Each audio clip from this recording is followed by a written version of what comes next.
Average amount അല്ലേ? നമ്മൾ പഠിച്ചതെന്ന് പറഞ്ഞാൽ റൗണ്ടിങ് ഓഫ് ക്വാളിഫൈങ് സർവീസ് അല്ലേ? റൗണ്ടിങ് ഓഫ് ക്വാളിഫൈങ് ഇത് കഴിഞ്ഞാൽ ഇനി അടുത്തത് പെൻഷൻ കണക്കാക്കുന്നതിന് അയാളുടെ ക്വാളിഫൈഡ് സർവീസ്, അയാളുടെ ലെങ്ത് ഓഫ് സർവീസ് നമ്മൾ നോക്കി എത്രയാണെന്ന് നോക്കി. അത് കഴിഞ്ഞ് അയാൾ വാങ്ങിച്ചുകൊണ്ടിരിക്കുന്ന ശമ്പളം, അതിന് എമോളിമെന്റ്സ്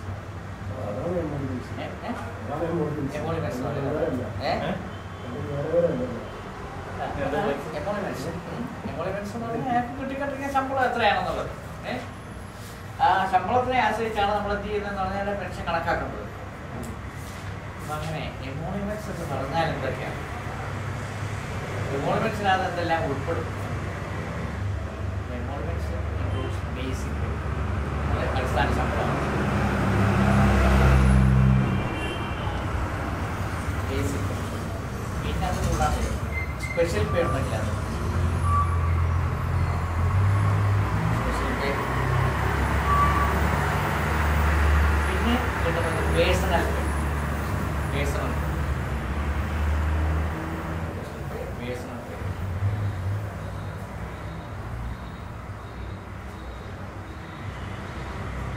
മുമ്പൊക്കെയാണ് ചാർജ് അലവൻസ് എന്നെല്ലാം പറയാം. നമ്മൾ നേരത്തെ പറയുന്നത് ചാർജ് അലവൻസ് ഒക്കെ എന്താക്കുമായിരുന്നു, അതിൻ്റെ വലിയ പിന്നീടാണ് അത് കഴിഞ്ഞ 97-ലെ പേ റിവിഷന് ശേഷമാണ് എന്തുള്ളത് അത് ചാർജ് അലവൻസ് വരുന്നതാണ് പെൻഷനാണ്. അപ്പോൾ ഈ പണ്ട് ചിലവർക്ക് റിട്ടയർ ചെയ്യാൻ പോകുന്ന ഇയാളാണ് പൈസയൊക്കെ കുറവാണ്, ശമ്പളമൊക്കെ കുറവാണ്, ഇയാളെ ഒരു 3 മാസം ഉണ്ടാക്കും. റിട്ടയർ ചെയ്യുന്നതിന് ഒരു 3 മാസം ചാർജ് അലവൻസ് ഏതെങ്കിലും ഒരാൾ ചാർജ് ഇയാളെ അങ്ങനെ മുമ്പത്തൊരു ഉയർന്ന പോസ്റ്റിലെ അതിൻ്റെ അന്നത്തെ കാലത്ത് 20% ബേസിക് ഹയർ പോസ്റ്റിൽ 20%. അപ്പോൾ അവന് നല്ല പൈസയാണ്, 3 മാസമെങ്കിൽ 3 മാസം. അപ്പോൾ അയാൾക്ക് എന്ത് ചെയ്യുമെന്ന് പറഞ്ഞാലേ പെട്ടെന്നൊരു പെൻഷൻ രൂപമാണ്. അത് ആജീവനാണ് ഇവയോടൊപ്പം തന്നെ ഇതിലൂടെ പോകുമായിരുന്നു. പിന്നീടത് നോക്കി സർക്കാരിന് നഷ്ടമാണ്. സർക്കാർ പറഞ്ഞാൽ പിന്നെ അത് വേണ്ട, ഇതൊരു അലവൻസ് ആയിട്ട് കണക്കാക്കും. മറ്റേന്ന് പറഞ്ഞാൽ പേയുടെ പരിധിയിലായിരുന്നു. അപ്പോൾ അത് പിന്നെ മാറ്റി ഒരു അലവൻസ് ആക്കി മാത്രം. ചാർജ് അലവൻസ് എന്ന പേരാണെങ്കിലും അതിന് അലവൻസ് അല്ല, അത് പേയുടെ പരിധിയിലായിരുന്നു. അപ്പോൾ ചാർജ് അലവൻസ് വന്നു കഴിഞ്ഞാൽ അത് പേയുടെ കൂടെ കൂട്ടി DAയും അതുപോലുള്ള ആനുകൂല്യങ്ങളൊക്കെ വാങ്ങിക്കാം. പിന്നീട് അത് നിർത്തണം. നമുക്കിപ്പോൾ നോക്കുന്നത് പറഞ്ഞാൽ സ്പെഷ്യൽ പേ ഉണ്ടെങ്കിൽ അത്, പേഴ്സണൽ പേ ഉണ്ടെങ്കിൽ അത്, അതല്ലെന്നുണ്ടെങ്കിൽ ബേസിക് പേ. ഇപ്പോൾ ബേസിക് പേ ഉണ്ട്, പേഴ്സണൽ പേ ഉണ്ട്, സ്പെഷ്യൽ പേ. സ്പെഷ്യൽ പേ എന്ന് പറഞ്ഞാൽ സ്പെഷ്യൽ നേച്ചർ ഓഫ് വർക്ക് ചെയ്യുന്നതിന് കൊടുക്കുന്ന ഒരു പ്രത്യേക പേ.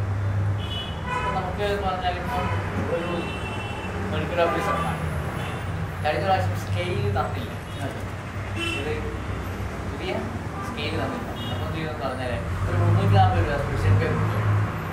സ്കെയിലിന് പകരം 340 രൂപ. അസിസ്റ്റന്റ് സർജൻ്റെ ശമ്പളത്തിന് 12,590, അതായത് 12,910 കൂടി 2 ഇൻക്രിമെൻ്റ് കൂടെ കിട്ടി. അതിനുശേഷം പിന്നെ എന്ത് ചെയ്തെന്ന് പറഞ്ഞാൽ ഒരു 340 രൂപ സ്പെഷ്യൽ പേ കിട്ടും. അപ്പോൾ അങ്ങനെ ഒരാൾ റിട്ടയർ ചെയ്യുകയാണെങ്കിൽ ആ സ്പെഷ്യൽ പേയും ഇതായിട്ട് കണക്കാക്കും, പെൻഷൻ കണക്കാക്കും. അതാണ് സ്പെഷ്യൽ പേ. ഇനി പേഴ്സണൽ പേ എന്ന് പറഞ്ഞാൽ ഒരാളുടെ സ്കെയിലിൻ്റെ മാക്സിമത്തിലായി സ്കെയിലിൻ്റെ പേ ഫിക്സ് ചെയ്ത് വന്നപ്പോൾ എന്ത് ചെയ്തു പറഞ്ഞാൽ സ്കെയിലിൻ്റെ മാക്സിമം എത്തി. അപ്പോൾ മാക്സിമം എത്തിക്കഴിഞ്ഞിട്ടും ഇയാളുടെ ബാലൻസ് കുറച്ച് പേ കിടക്കണം. എമോളിമെന്റ്സ് ഇപ്പോൾ നമ്മൾ പേ ഫിക്സ് ചെയ്യുമ്പോൾ പറഞ്ഞാൽ 64% DA കൂട്ടുമെന്ന് പറഞ്ഞു, ബേസിക് പേ കൊടുക്കും.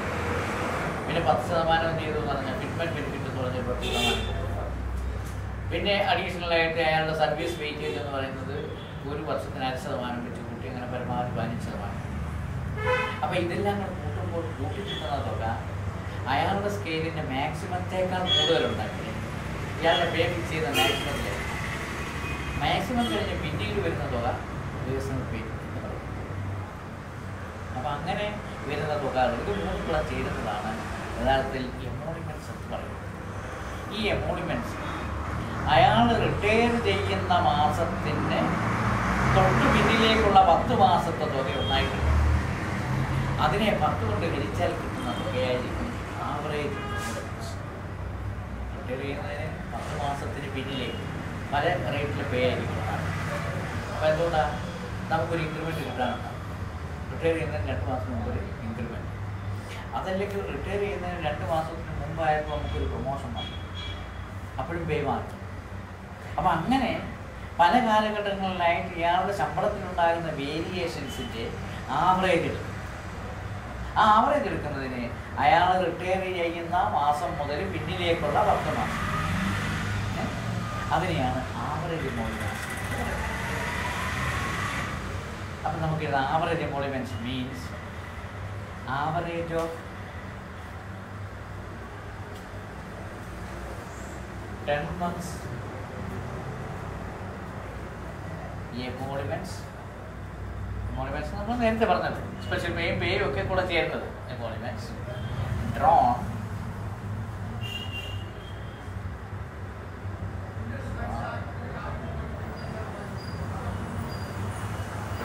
emoluments drawn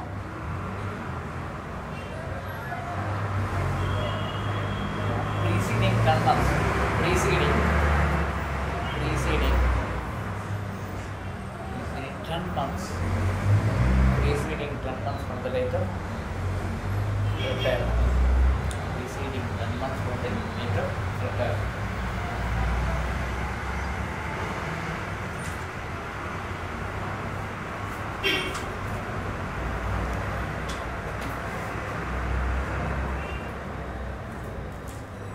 അപ്പോൾ നമുക്കൊന്ന് നോക്കാം എന്താണ് ഈ പ്രീസീഡിംഗ് 10 monthsന്റെ പേര് പ്രത്യേകത.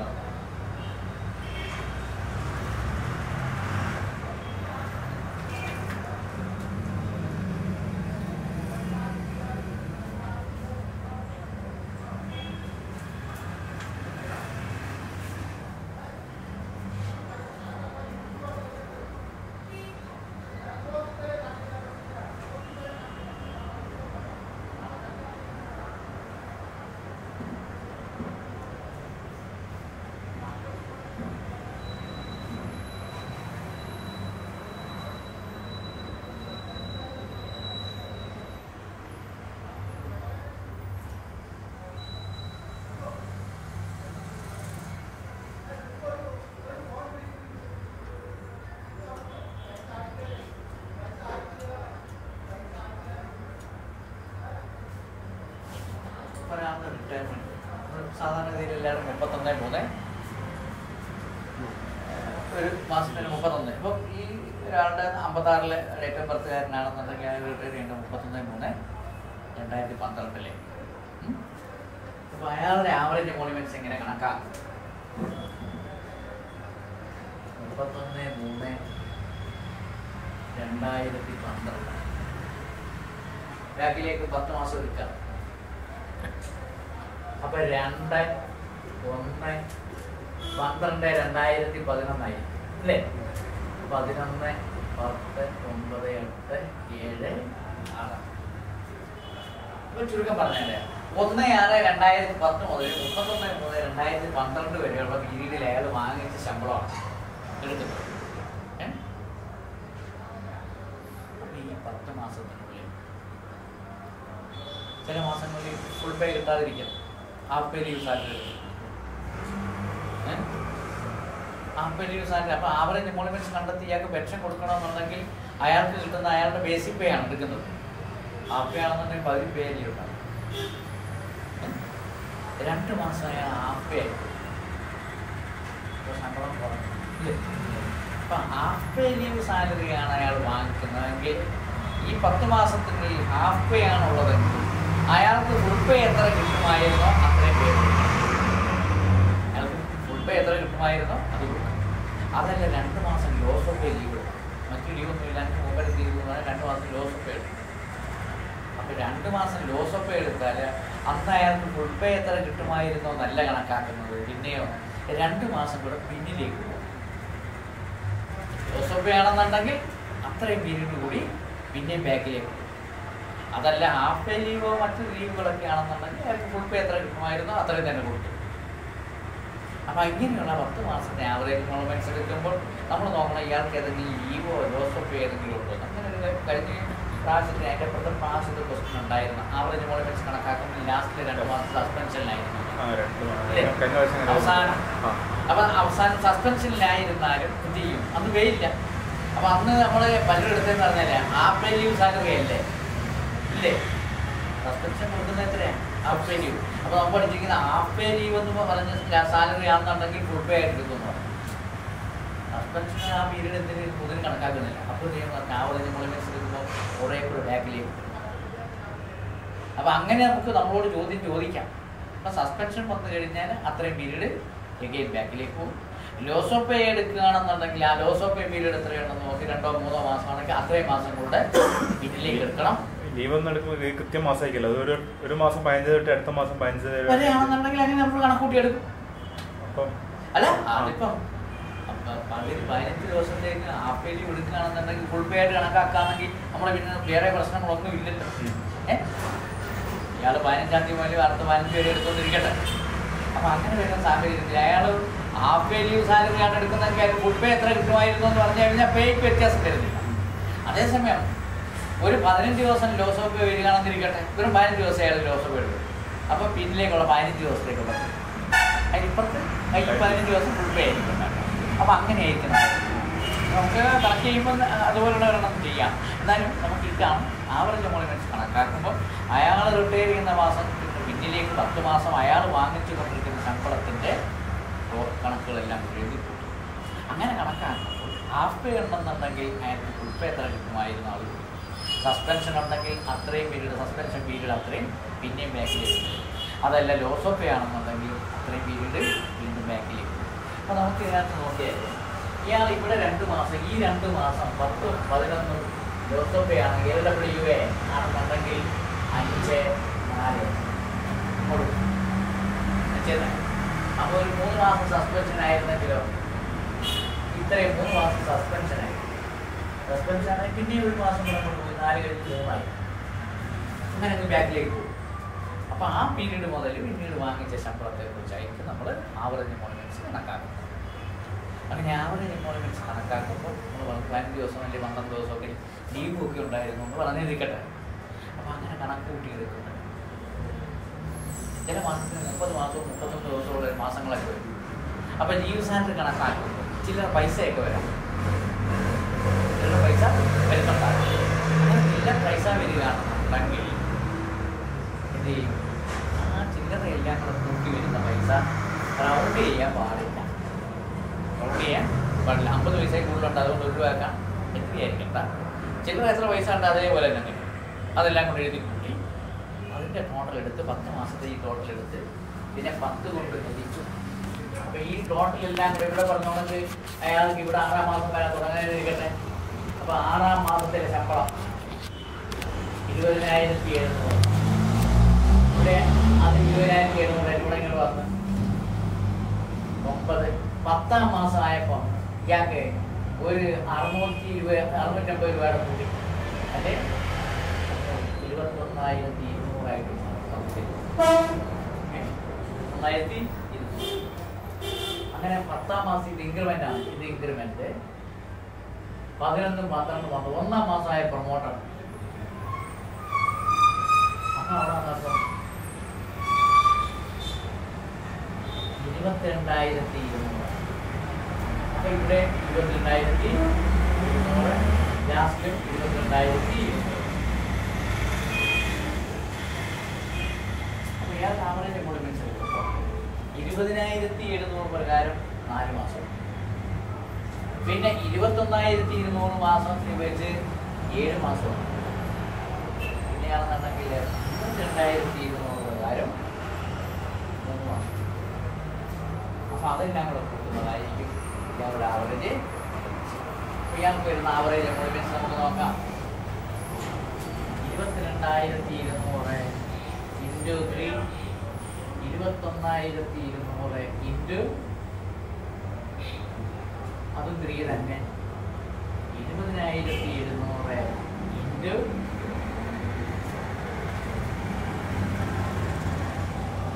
ആവറേജ് മോളിമെൻറ്റ്സ് ഇതെല്ലാം മൾട്ടിപ്ലൈ ചെയ്തെടുത്തു.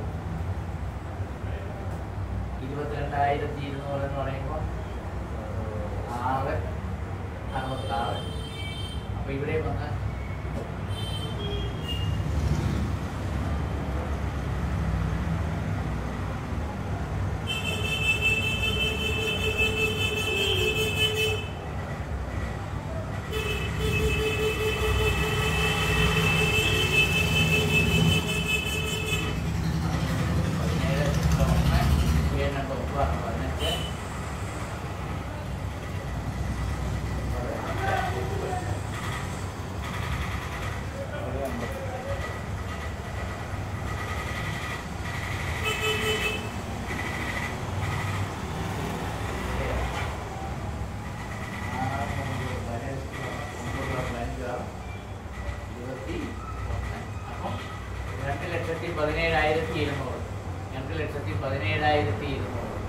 അതിനെ 10 പേരിച്ചാൽ 21,720 അവിടെ ആവറേജ് 22,200 നമ്മൾ മാറ്റി. പക്ഷെ അയാൾക്ക് കിട്ടുന്ന പെൻഷൻ കണക്കാക്കുമ്പോൾ അയാൾക്ക് കിട്ടുന്ന ആവറേജ് മോണിമെന്റ്സ് 21,000.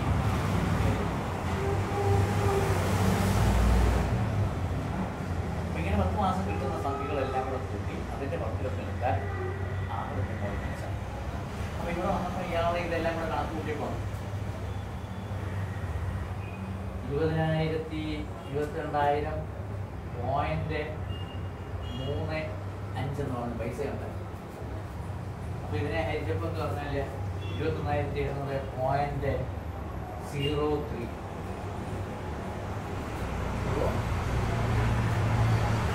03 എന്ന് പറയുന്നത് അതേപോലെ തന്നെ ആവറേജ് മനസ്സിലാക്കി കണക്കാക്കി. അയാൾക്ക് 30 വർഷം സർവീസ് ഉണ്ടെങ്കിൽ ഇതിന് നേരെ പകുതി 21,720.03 നേരെ പകുതി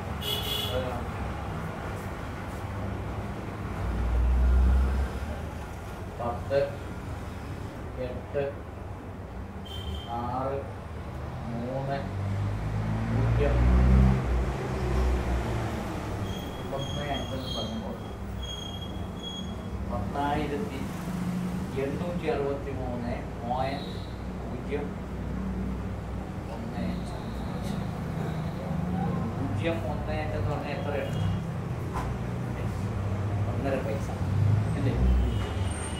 അങ്ങനെയാണെങ്കിൽ ഇയാൾക്ക് 10,864. 10,864. കാരണം നമ്മൾ അവിടെ 50 പൈസയോ പെൻഷനിലെ ഒരു പൈസയ പോയാൽ ഒരു പൈസയ അതിനേക്കാൾ കുറഞ്ഞ 1/2 പൈസയില്ല 100 എന്നാലും നമ്മൾ അങ്ങനെയാണ്. അപ്പോൾ നമുക്കത് പഠിക്കുന്നതിന് മുമ്പ് അപ്പോൾ ആവറേജ് എമോളിമെന്റ്സ് നമ്മൾ കണ്ടെത്തിയാൽ ആവറേജ് എമോളിമെന്റ്സ് എന്ത് ചെയ്തില്ല, റൗണ്ട് ചെയ്ത് ചില പൈസ വന്നു കഴിഞ്ഞാൽ ഡെസിമൽസ് ഉണ്ടെങ്കിൽ should not be rounded off. Decimals should not be rounded off. നമ്മൾ ക്യാരി ഓവർ ചെയ്യും. അതെല്ലാം കൂട്ടി അതിനെ 10 കൊണ്ട് ഹരിച്ചപ്പോൾ വെച്ചിട്ട് കുറേ പൈസ ഉണ്ടായിരുന്നു. അപ്പം പൈസ വന്നാലും അതിൻ്റെ പകുതി നമ്മൾ പകുതിയോ അതിന് സൗകര്യം പോലെ അയാൾക്ക് സർവീസ് കുറവാണെന്നുണ്ടെങ്കിൽ അതിനനുസൃതമായിട്ടുള്ള കുറവ് വരും. അപ്പം അങ്ങനെ പൈസ വന്ന് കണക്ക് കൂട്ടി കിട്ടിയപ്പോൾ പൈസ വന്നാലും നമ്മൾ എന്ത് ചെയ്യും, അടുത്തതിലേക്ക് ഓക്കെ. അപ്പോൾ അത് ഈ കാൽക്കുലേഷനിലാണ് വരുന്നത്. അപ്പോൾ ആവറേജ് എമോളിമെന്റ്സ് നമ്മൾ കണ്ടെത്തി. രണ്ടാമത്തെ ഘടകമായിട്ട് ആദ്യം ക്വാളിഫൈയിങ് സർവീസ് കിട്ടി, രണ്ടാമത്തെ നമ്മൾ ഇതെടുത്തു ആവറേജ് എമോളിമെന്റ്സ് കിട്ടി. ഇനി മൂന്നാമത്തത് കാൽക്കുലേഷൻ. നമ്മൾ ആവറേജ് എമോളിമെന്റ്സ് അതായത് നേരത്തെ നമ്മൾ പഠിച്ചത് ഏതായിരുന്നു പഠിച്ചത്? ക്വാളിഫൈയിങ്. അത് കഴിഞ്ഞിട്ട് പിന്നെ നോക്കുന്നതെന്ന് പറഞ്ഞാൽ ക്വാളിഫൈയിങ് സർവീസ് കഴിഞ്ഞാൽ ആവറേജ് എമോളിമെന്റ്സ് ആവറേജ് എമോളിമെന്റ്സ് അത് എ പറയും. എ കണക്കാക്കുന്ന അയാൾ റിട്ടയർ ചെയ്യുന്ന മാസം മുതൽ പിന്നിലേക്കുള്ള 10 മാസത്തെ എന്തൊക്കെയാണ് കണക്കാക്കുന്നത്? പേ, ബേസിക് പേ, പേ, സ്പെഷ്യൽ പേ, പേഴ്സണൽ പേ. ഇത് റിട്ടയർ ചെയ്യുന്ന മാസത്തിന് നേരെ പിന്നിലേക്ക് പോകും. അപ്പോൾ പിന്നിലേക്ക് അയാൾക്ക് ഇൻക്രിമെന്റ് ഒക്കെ കിട്ടിയ ഡേറ്റുകളൊക്കെ ഉണ്ടാകാം. അപ്പൊ അതിനനുസരിച്ച് നമ്മൾ കണക്ക് കൂട്ടി കിട്ടിയതിനെ 10 കൊണ്ട് ഹരിച്ചാൽ ആവറേജ് 10 months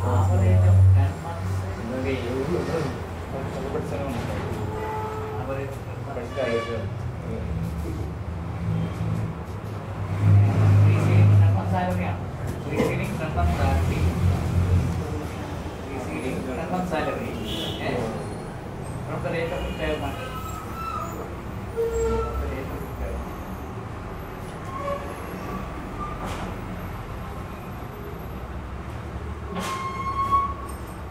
അങ്ങനെ 10 മാസം കണക്കാക്കിയത്. 10 മാസം കണക്കാക്കിയത് leave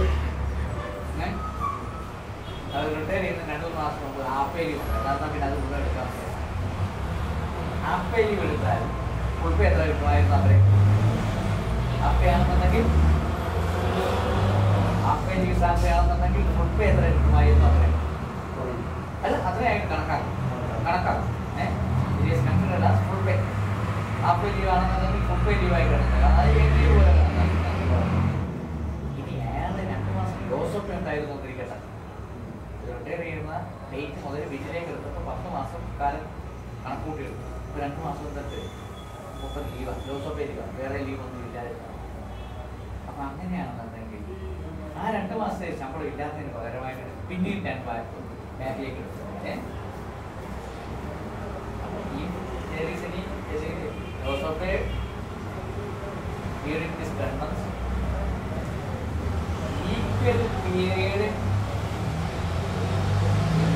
again back.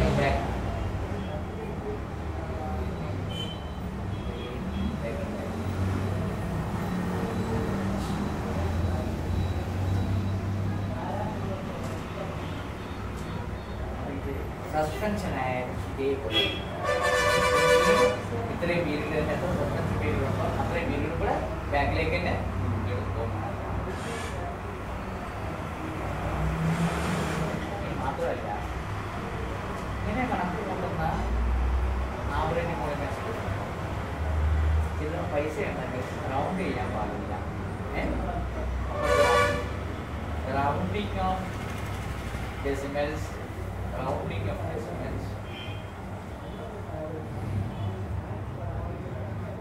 should not be allowed. Rounding of decimals should not be allowed. Round ചെയ്യാൻ പാടില്ല. ചില പൈസ വന്നാൽ 90 പൈസയാണ് 90 പൈസ. എന്നാൽ പിന്നെ അടുത്ത രൂപ എന്ന പരിപാടിയില്ല.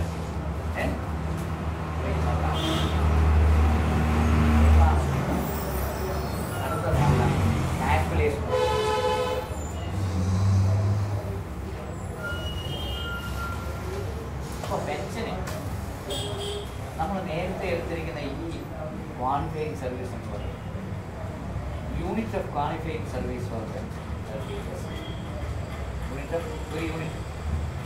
ഒരാളുടെ പെൻഷൻ കണക്കാക്കുമ്പോൾ അയാൾക്ക് 30 years സർവീസ് ഉണ്ടെങ്കിൽ എത്ര പെൻഷൻ എന്നാണ്. അപ്പോൾ യൂണിറ്റ് ഓഫ് ക്വാളിഫയിങ് സർവീസ് എന്ന് പറയുന്നത് 30 years. Unit of qualifying service 30 years. Pension കണക്കാക്കുന്നത് 30 വർഷം ഉണ്ടായിരുന്നെങ്കിൽ ഇയാൾക്ക് എത്ര പേ കൊടുക്കും?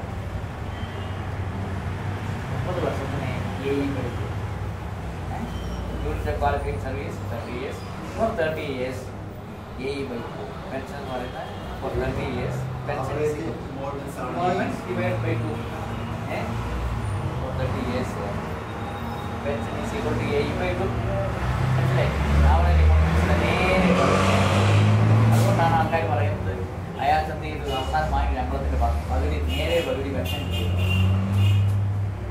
പകുതി പെൻഷനായിട്ട് കിട്ടുമെന്ന് പറയുന്നതിൻ്റെ കാര്യം അതുകൊണ്ടാണ്. അപ്പം ഇനി ഏതെങ്കിലും ഒരാൾ ഇത്രയും 30 വർഷമില്ല. അപ്പോൾ എങ്ങനെയാണ് AE/2 എന്ന് പറയുന്നത് 30 വർഷത്തിന് കൊടുക്കും. അതിനെ നമ്മൾ എന്ത് ചെയ്യും? എഗെയിൻ നമ്മൾ 30 തൊട്ട് കഴിച്ചു 30 വർഷം ഇല്ലേ? AE/2-നെ നമ്മൾ വീണ്ടും 30 കൊണ്ട് കഴിച്ചു. അപ്പോൾ 1 വർഷത്തെ 18 വർഷം ഉണ്ടെങ്കിൽ ഇട്ട് 18. അപ്പം AE/2 divided by 2 divided by 30 AE/2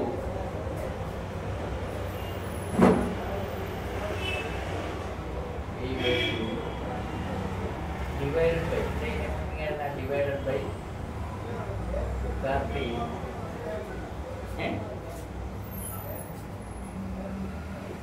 into qualifying service.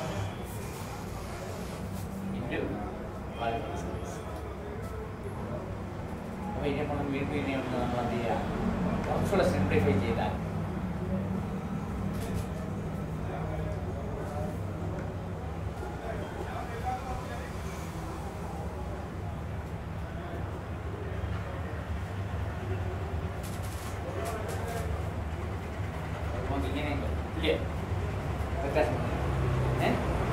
A/2 divided by 30 എന്ന് പറയുന്നത് 1/3 അല്ലേ, 30/1. അതിൽ വ്യത്യാസമില്ല. അപ്പം നമ്മൾ എന്ത് ചെയ്തു എന്ന് പറഞ്ഞാൽ അപ്പം A/60 ഇൻറ്റു അപ്പോൾ സർവീസ് കുറേ വേണമെന്നുണ്ടെങ്കിൽ 30 വർഷം ഉണ്ടെങ്കിൽ എന്ത് ചെയ്തു A/2 അതിൽ കുറവാണെങ്കിൽ സർവീസ് കുറവാണെങ്കിൽ A/60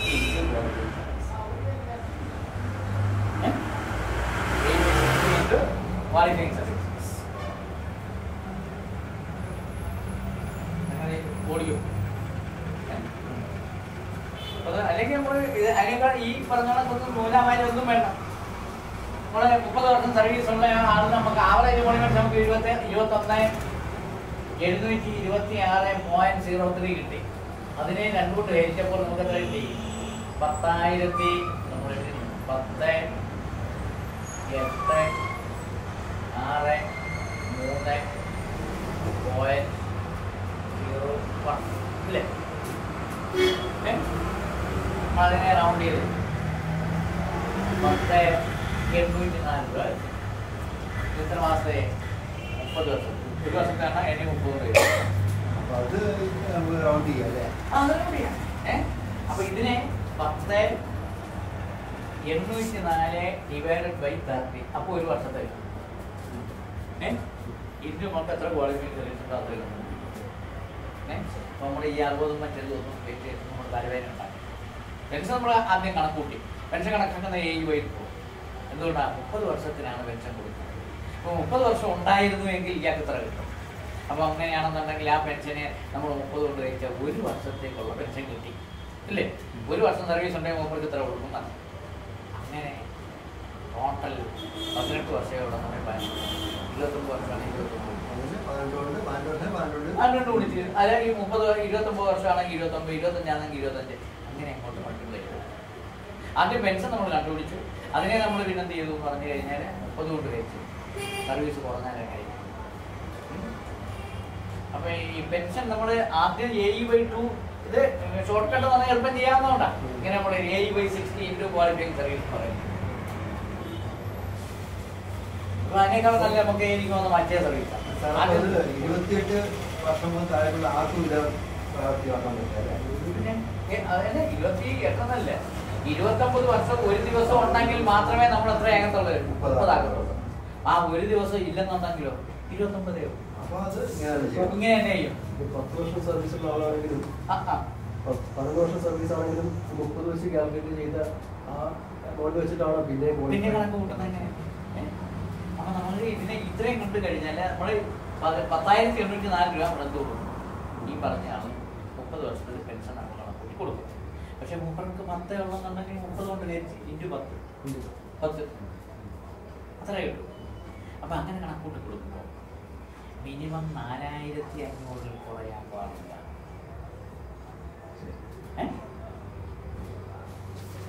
അപ്പൊ ഇത് നമ്മൾ കണക്കൂട്ടി 10,830 ആണ്. ഇയാൾക്ക് 10 വർഷം സർവീസേ ഉള്ളായിരുന്നു.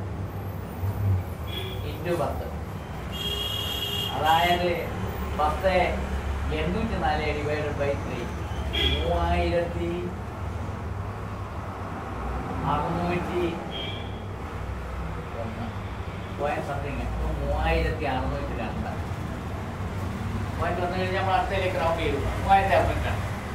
അപ്പൊ അങ്ങനെ വരുമ്പോൾ മൂപ്പർക്ക് എത്ര കൊടുക്കണം? 4,500 കൊടുക്കും. അപ്പൊ അങ്ങനെ നമ്മള് 10 വർഷത്തിൽ അല്ല 30 വർഷത്തിൽ കുറവുള്ള സർവീസ് കണക്കാക്കുമ്പോൾ അയാൾക്ക് 1 വർഷത്തേക്കുള്ള പെൻഷൻ എത്രയാണെന്ന് കണ്ടെത്തി അതിനെ അയാളുടെ ക്വാളിഫൈഡ് സർവീസ് കൊണ്ട് ഗുണിച്ചു കഴിഞ്ഞാൽ കിട്ടുന്ന തുക 4500 കുറവാണെങ്കിൽ 4500. ഇപ്പൊ മിനിമം 4500. 4500 കുറവാ വരുന്നുണ്ടെങ്കിൽ പെൻഷൻ ഈസ് ഈക്വൽ ടു 4500. അല്ല നമ്മൾ എഴുതി 3943.22 അതുകൂടെ റൗട്ട് ചെയ്ത് അങ്ങനെ എഴുതിയില്ല. അപ്പോൾ നമ്മൾ നോക്കാം മിനിമം പെൻഷൻ പറയുന്നത് 4500 ആണ്. ആ 4500 കുറവ് വന്നു കഴിഞ്ഞാൽ നമുക്ക് 4500 ആയിട്ട്. അപ്പോൾ ഇവിടെ നമ്മൾ ഇയാൾക്ക് നോക്കിയപ്പോൾ 3602 വരത്തുള്ളൂ. 3602 എന്ന് നമ്മൾ പെൻഷൻ കണക്കൂട്ടിയിട്ട് എടുത്തതിന് ശേഷം അതങ്ങ് റൗട്ട് ചെയ്തു. റൗട്ട് ചെയ്തിട്ട് നമ്മൾ എത്ര എഴുതി 4500 മിനിമം പെൻഷൻ. സാർ അത് 10 വർഷം സർവീസ് ഉള്ള ആൾക്കല്ലേ മിനിമം പെൻഷൻ ഉള്ളത്? 10 വർഷം സർവീസ് ഉള്ളതാണെങ്കിൽ മിനിമം പെൻഷൻ പ്രവർത്തനത്തിലല്ല എടുക്കാം. ഇപ്പൊ വലിയൊരു ബേസിക് പേ വലിയ പേ വാങ്ങിക്കുന്ന ഒരാളാണ്. അപ്പൊ അയാളെ സംബന്ധിച്ചിടത്തോളം 10 വർഷം സർവീസേ ഉള്ളൂ. അപ്പൊ ആവറേജ് എമോളിമെന്റ്സ് എടുത്തപ്പോൾ അയാൾക്ക് വന്ന ആവറേജ് എമോളിമെന്റ്സ് 40,000 സംതിങ് ആണ്. 40,350 രൂപയാണ് മൂപ്പരുടെ ആവറേജ് എമോളിമെന്റ്. ഇപ്പൊ എത്ര വന്നു? പിന്നെ 20, 1, 15 എന്ന് പറയുമ്പോൾ 7, 2, 14 ഇത്രയും വന്നു ഇല്ലേ?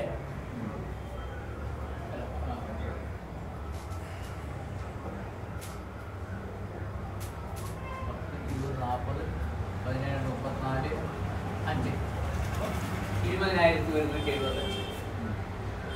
ഒരു 30 വർഷം. അപ്പൊ ഇതിനെ കൂടെ 10 വർഷമേ ഉള്ളൂ. 30 ഇത് 2 എടുക്കുമ്പോൾ 6,000 സംതിങ് ഇല്ലേ? 6,000 സംതിങ് കിട്ടും. അപ്പൊ അയാളെ സംബന്ധിച്ചിടത്തോളം 4,500 കൊടുത്താൽ മതിയോ? 10 വർഷക്കാലത്ത് 4 മിനിമം പെൻഷൻ എന്ന് പറഞ്ഞിട്ടില്ല. പെൻഷൻ കിട്ടുന്നതിന് നിങ്ങൾക്ക് മിനിമം 4 വർഷം 10 വർഷം സർവീസ് വേണം. ഇനി 10 വർഷത്തിൽ കുറവുള്ളവർക്ക് പെൻഷൻ ഉണ്ടോ എന്ന് ചോദിച്ചാൽ അവർ കൊണ്ട് പെൻഷൻ. അതിനാണ് എസ്കിലേഷ്യ പെൻഷൻ. 10 വർഷത്തെ ഗ്യാപ്പ്യാണ്. അതുണ്ടോ? അതിന് മിനിമം ഉണ്ടോ? അതിന് മിനിമം അതിനുകൊണ്ട് 2 വർഷം വരെയുള്ള 3 വർഷം വരെയുള്ള സർവീസുകാർക്ക് ഇത്ര രൂപ, 4ാമത്തെ വർഷത്തിന് ഇത്ര, 5-ന് ഇത്ര, 6-ന് ഇത്ര, 7-ന് ഇത്ര, അങ്ങനെ 8, 9 ഇത്ര ഉള്ളൂ. 9 വർഷം കഴിഞ്ഞ് പിന്നെ അതിനകത്ത് മേലെ വന്നു കഴിഞ്ഞാൽ പിന്നെ 10ആയി. അതിന് മിനിമം പെൻഷൻ കിട്ടി. അപ്പൊ അങ്ങനെ അങ്ങോട്ട് കാൽക്കുലേഷൻ ഒക്കെ ഒരു പെൻഷൻ കിട്ടിയാൽ ചെയ്യുന്ന ലൈഫ് പെൻഷൻകാർ കിടക്കുകയാണ്.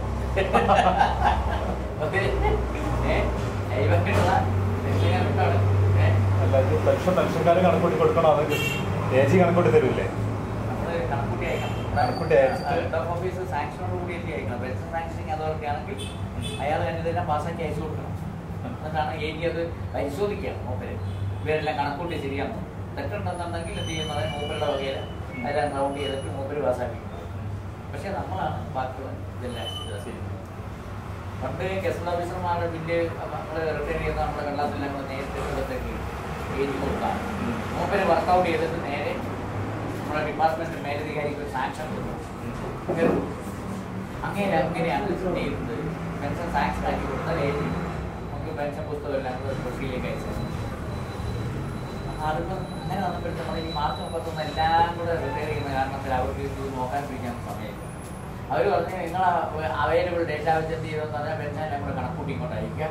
ശരിയാണെങ്കിൽ ഞങ്ങളത് പാസ്സാക്കി കൊടുക്കില്ലെന്ന്, തെറ്റാണെന്നുണ്ടെങ്കിൽ ഞങ്ങൾ തന്നെ കറക്റ്റ് ചെയ്ത് മൂപ്പർക്ക് കൊടുക്കാനുള്ള ഞങ്ങൾ കൊടുത്തോളൂ. അപ്പോൾ അതുകൊണ്ട് അങ്ങോട്ടും ഇങ്ങോട്ടുള്ള പോക്കെ ഒഴിവാക്കാം. അപ്പം അതുകൊണ്ട് അതാണ് നമ്മൾ എന്ത് ചെയ്ത് മൂപ്പരുടെ മാനേജ് എടുത്ത് ഞാൻ ചെയ്തത്. വിജയമോഹൻ അപ്പോൾ അതൊക്കെ അപ്പോൾ നമുക്ക് വിജയമോഹൻ്റെ പെൻഷൻ തന്നെ ക്വാളിഫൈങ് സർവീസിനകത്ത് നോൺ ക്വാളിഫൈങ് ഒന്നും ഇല്ല. അഡീഷണൽ സർവീസുകളൊന്നുമില്ല. വെറും ഡയറക്റ്റ് ആയിട്ട് പെൻഷൻ നമുക്കത്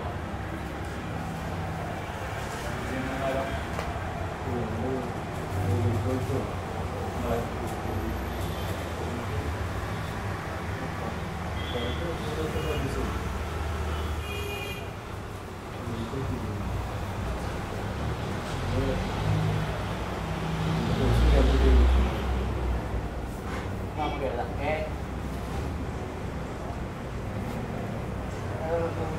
medical officer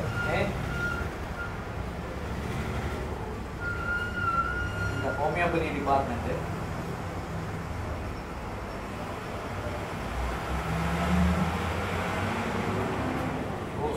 date of birth 15/11/1956.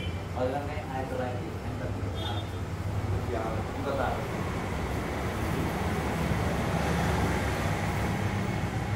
Date of entry in service. Date of entry in service. 10/6/1998.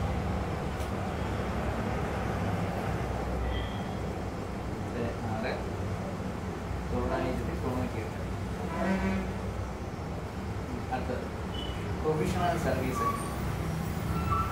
Provisional service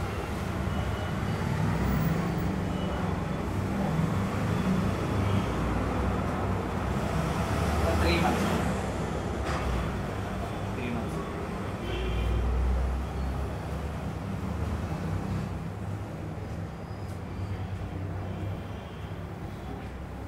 അതിനകത്ത് മുമ്പ് ഒരു സസ്പെൻഷൻ കൊടുക്കണം. അതില്ലെന്നാണ് സസ്പെൻഷൻ.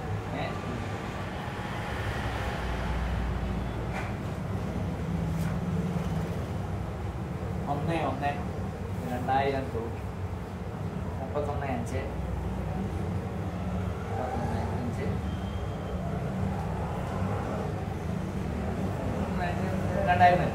2000. He was growing.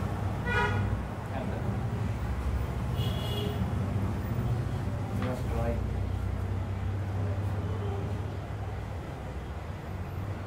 30,610.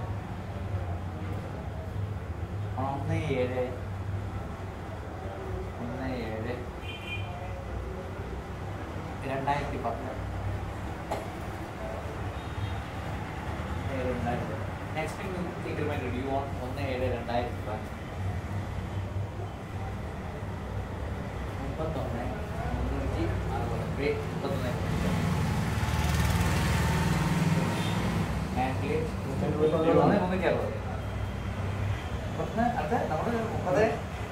എഴുതില്ല ആദ്യത്തെ. അത് 2010. 1/7/2010 പേ ആണ്. ഇനി 1/7/2011 പേ ആണ്. 31.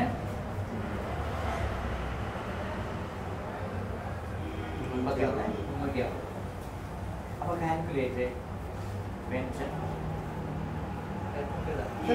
Calculate pension DCRT family pension and commutational pension. Commutational pension.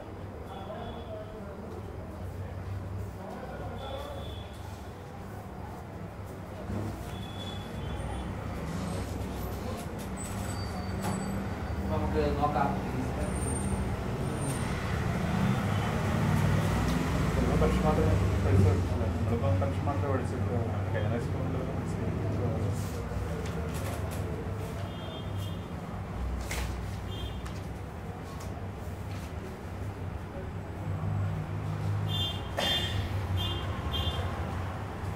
നമ്മൾ കണക്ക് കൂടുമ്പോൾ അയാളുടെ ഡേറ്റ് ഓഫ് ബർത്ത് ഇതൊരു ക്വസ്റ്റ്യൻ വന്നു കഴിഞ്ഞാൽ നമ്മൾ ആദ്യം ചെയ്യുന്നത് പറഞ്ഞാൽ ഡേറ്റ് ഓഫ് ബർത്ത്. DB 15/11/1956. 15/11/1900. അതുകൊണ്ട് അയാളുടെ ഡേറ്റ് ഓഫ് റിട്ടയർമെന്റ് എന്നായിരിക്കും. ഇതിൻ്റെ കൂടെ ഒരു 55 ഉണ്ട്.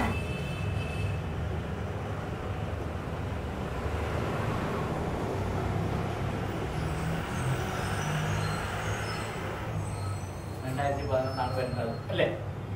15/11/2011 പറഞ്ഞു. അപ്പോൾ 4-ാം മാസത്തിൽ ഒരാളുടെ ഡേറ്റ് ഓഫ് ബർത്ത് 1/4 ശേഷം വരികയാണെങ്കിൽ എന്ത് ചെയ്യും? അടുത്ത സാമ്പത്തിക വർഷം അല്ലേ? അപ്പോൾ അതുകൊണ്ട് നമുക്ക് എന്ത് ചെയ്യാം? ഇയാളുടെ റിട്ടയർമെന്റ് 31/3/2012 വരും അല്ലേ? 31/3/2012. അതിനകത്ത് date of entry in service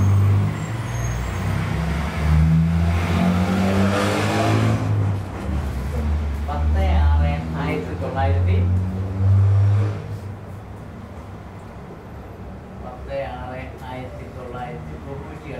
അല്ലേ? അപ്പൊ നമ്മൾ എന്ത് എഴുതുന്നതിന്റെ അടുത്തത് length of service. Length of service ആദ്യം day work, day day 91 minus 10 അല്ലേ? 21 തന്നെ ഇടാം. 21. പിന്നെ 9-ൽ നിന്ന് 3-ൽ നിന്ന് 6 കുറയുന്നില്ല. അപ്പൊ നമ്മൾ അപ്പുറത്ത് വർഷം ഇങ്ങോട്ട് കൊണ്ട് 12 3 15 15 4 പോയാൽ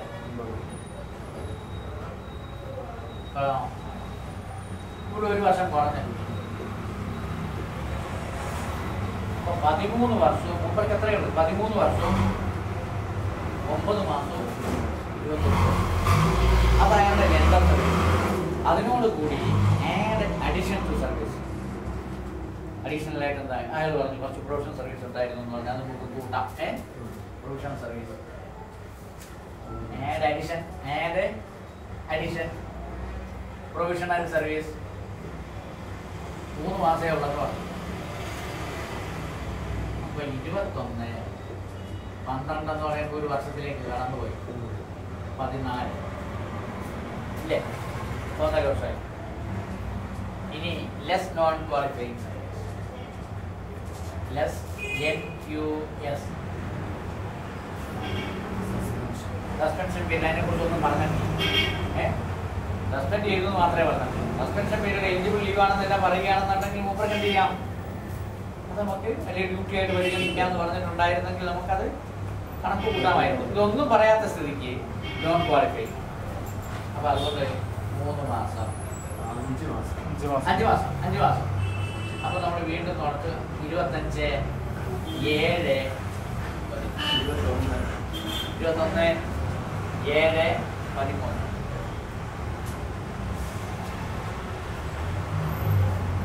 പിന്നെ നമുക്ക് ഈ ഇയറിനെ റൗണ്ട് ചെയ്യും. അപ്പൊ നമുക്കത് 5-6 മാസം അതിൽ കൂടുതൽ ഉള്ളത് കൊണ്ട് 6 മാസം 7 മാസമുണ്ട്. 6 മാസം കൂടുതലാണ് നമുക്ക് അടുത്തേക്ക് റൗണ്ട് ചെയ്തു. അപ്പൊ QS rounded to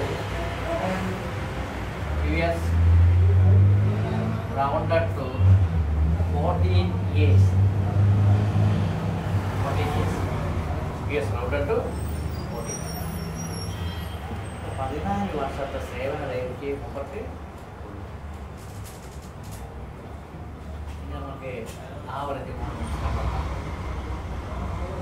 average molecules കണ്ടെത്തുമ്പോഴെന്ന് പറഞ്ഞു KE എന്നുവരെ കണക്കാക്കും. റിട്ടയർ ചെയ്യുന്ന മാസം മുതൽ പിന്നിലേക്കുള്ള 10 മാസം.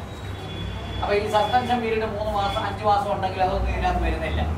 അപ്പൊ അതുകൊണ്ട് നമുക്ക് AE = 1/6/2011 മുതൽ ടു 31/3/2012. അപ്പൊ അത് എഴുതി 1/6/2011 ടു 30/6/2011 വരെ ഒരു റേറ്റ് അല്ലേ? കാരണം 7-ാം മാസം ആയപ്പോഴത്തേക്ക് 7/11 ആയപ്പോഴത്തേക്ക് റേറ്റ് മാറി ഇല്ലേ? നമ്മൾ തന്നിരിക്കുന്ന എന്ന് പറയുന്നത് 7/2010 മുതൽ 10-ലെ എത്രയാണ് അറിഞ്ഞത്? 31 7/11 ആകുമ്പോൾ 31,360 ഇങ്ങനെയാണ് തന്നിരിക്കുന്നത് ഇല്ലേ?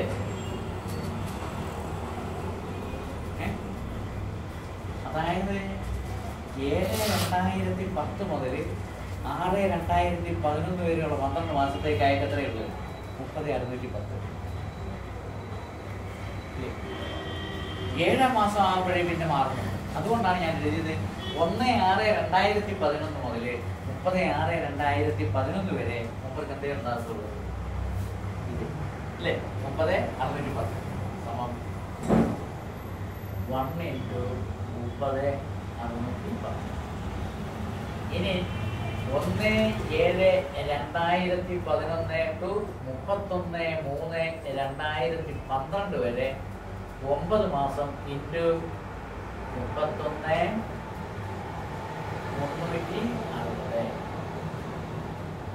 360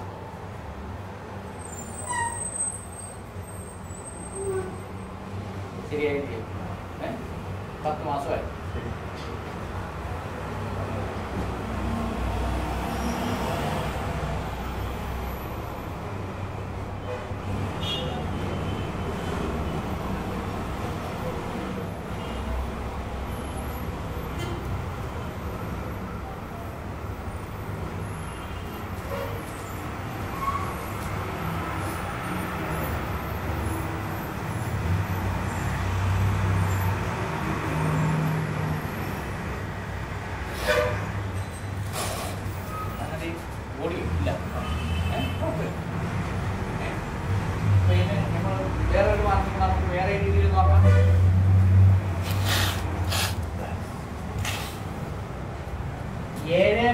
പേ നമുക്ക് തന്നിട്ടുണ്ട്. എത്രയാ?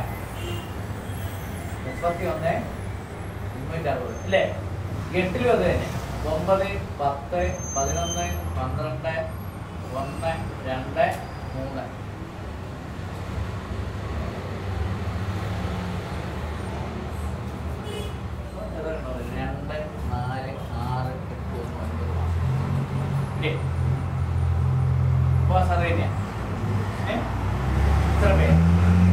അപ്പൊ ഈ 7-ാം മാസത്തിലാണ് ഇൻക്രിമെന്റ് വർദ്ധിച്ചത്.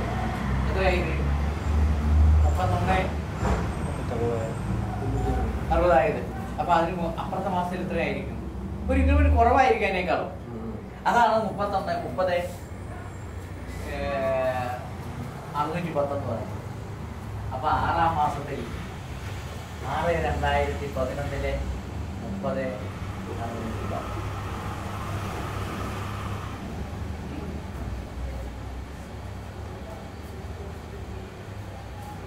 അപ്പൊ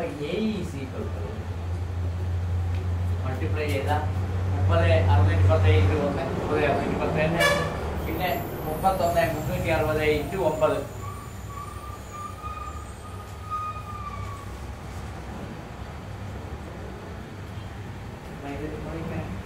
മൾട്ടിപ്ലൈ ചെയ്ത് നമ്മളെ സമയം കളയുന്നതിന് പകരം വേറെ എളുപ്പമാണ്. കുറവ് എത്ര മാസമുണ്ട്? 1 മാസം ഇല്ലേ? ഇപ്പൊ തമ്മിലുള്ള ഡിഫറൻസോ 31,360 മൈനസ് 30,610 നമ്മൾ 750 രൂപ. ഉറപ്പില്ല? അതിന് 10 പേജ് എത്ര വരും? 75 രൂപ. 75 രൂപ എന്ന് പറയുന്നത് ഈ തുകയിൽ നിന്ന് കുറയണം എന്നർത്ഥം ഇല്ലേ? ഇതിൽ കൂടുതലുള്ളത് 1 മാസം സമം 31,360 മൈനസ് 75 5 പിന്നെ 15 8 2 51 നമ്മൾ മറ്റേക്ക് കുറിച്ച് നോക്കിയാൽ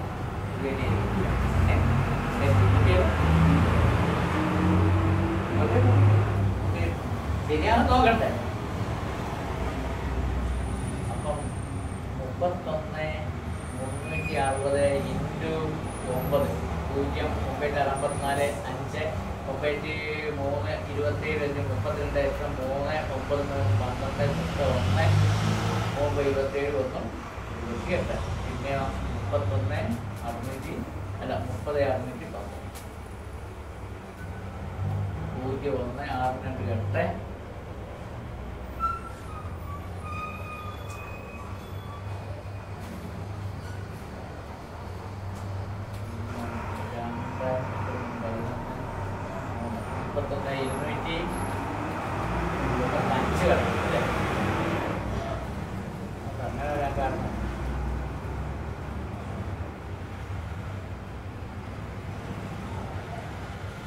1 628 അല്ല 28 പേരാ 0,9,54 അല്ലേ? പറയാം 28 2,02,000 1,82,240 പ്ലസ് 30,610 അപ്പോൾ 85 വരും. 31,285 ഇല്ലേ? വരുന്നുണ്ടോ? കറക്റ്റാണ്. അപ്പോൾ അതുകൊണ്ട് ആവറേജ് എമോളിമെന്റ്സ് സമം ഇതിനെ 10 കൊണ്ട് എഴുതിയാൽ മതി. എ ഇ സമം 3,12,800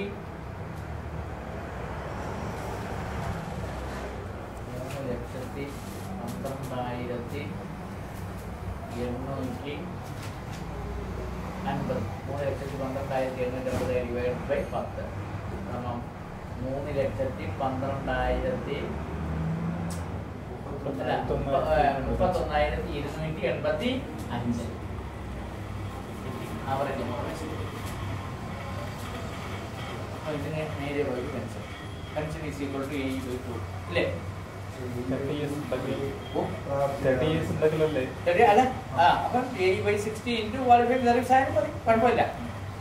അപ്പോൾ ഇതിനെ നമ്മൾ എന്ത് ചെയ്തു? 31,285/60 ഇൻറ്റു 14.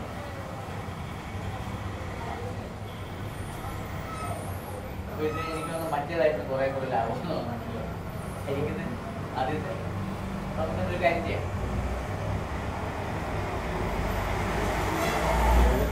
7 15 അല്ലേ? ഇവിടെ 15 15 അല്ല 15 30 ഇവിടെ നമ്മൾ എന്ത് ചെയ്യുക? 5 കൊണ്ട്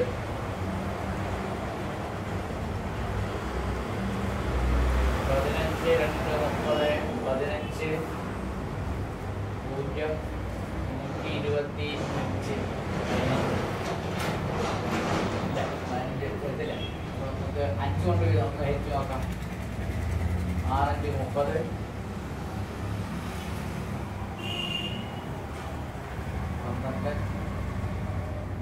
12 2 10 28 7 35 അല്ല 5 25 3 35 7 35. അപ്പോൾ 7 7 49 4 7 35 39 7 2 14 17 1 43 799 ഡിവൈഡ് ബൈ 6 ഇവിടുത്തെ വന്ന് 7 6 42 17 7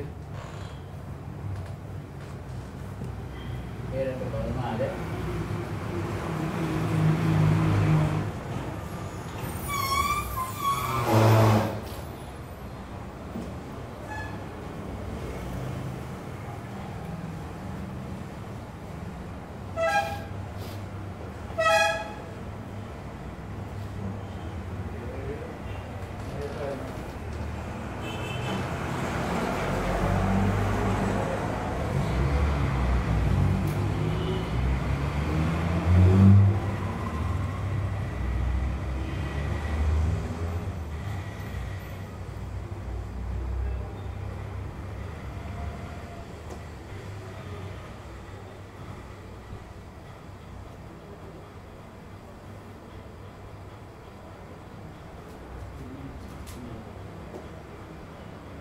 സംതിങ് 7299 സംതിങ് വരും അല്ലേ?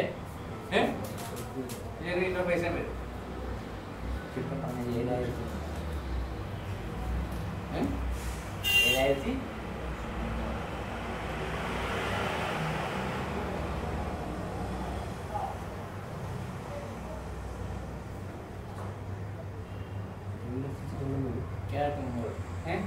എന്നാൽ 7301 വരും. വേറെ 8301. കാരണം എന്ന് പറഞ്ഞാൽ 30 വർഷത്തിന് നമ്മൾ എത്ര കണക്കാക്കും? ഈ 31,285 നേരെ പകുതി എടുക്കും. അപ്പോൾ 31,285 നേരെ പകുതി എടുക്കും.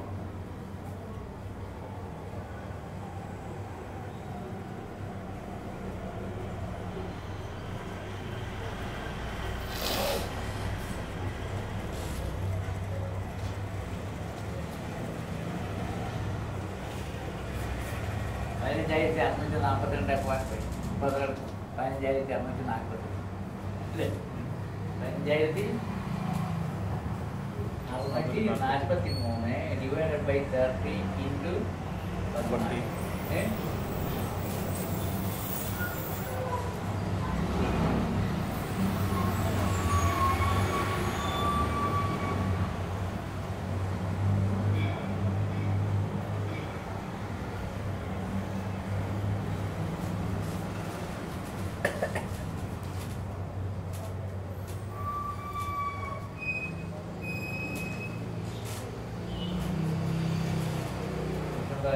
divided by 15.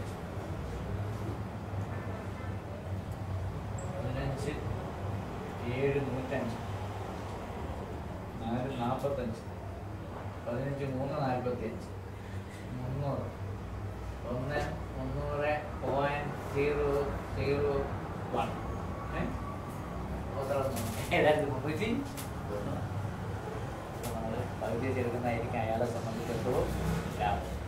8/260 into quality service എടുക്കുമ്പോൾ സ്വാഭാവികമായിട്ട് അത്ര കറക്റ്റ് വരണ്ടേ? നിങ്ങൾ കിട്ടുന്ന ഈ 94 സംതിങ് അല്ലേ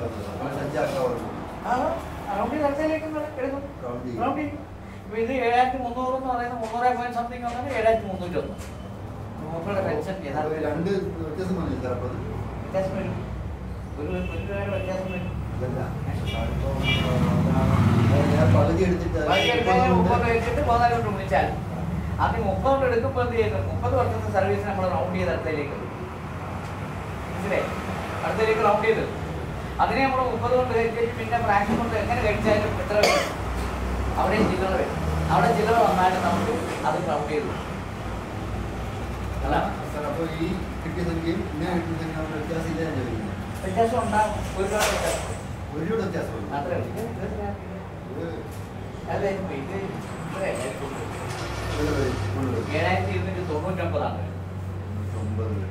7299 പോയിന്റ് സംതിങ് വരും. അപ്പൊ അതുകൊണ്ട് 7300.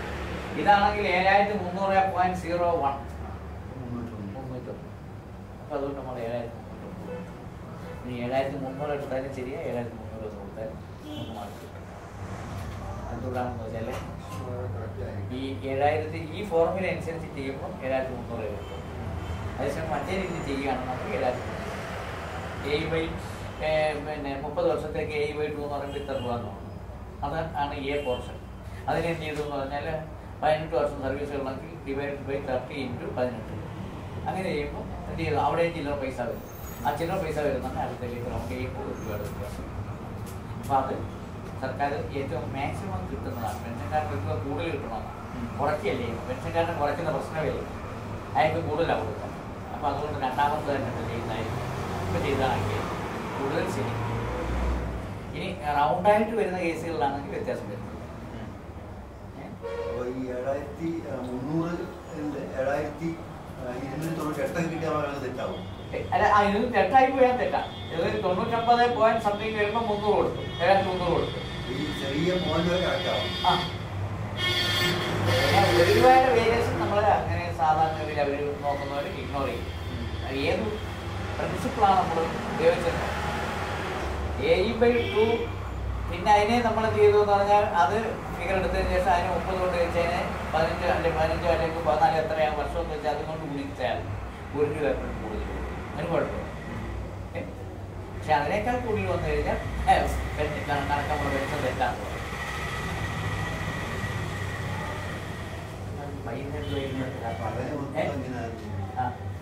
ഒരു കട്ടാണോ എന്ന് ചോദിച്ചാൽ അല്ല. എന്നാ കട്ടുക 1/2 മണിക്കൂർ കഴിഞ്ഞാൽ ചിലപ്പോൾ വെച്ചോന്ന് തോന്നുന്നു.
മൊത്തം പേയുടെ പകുതി മാക്സിമം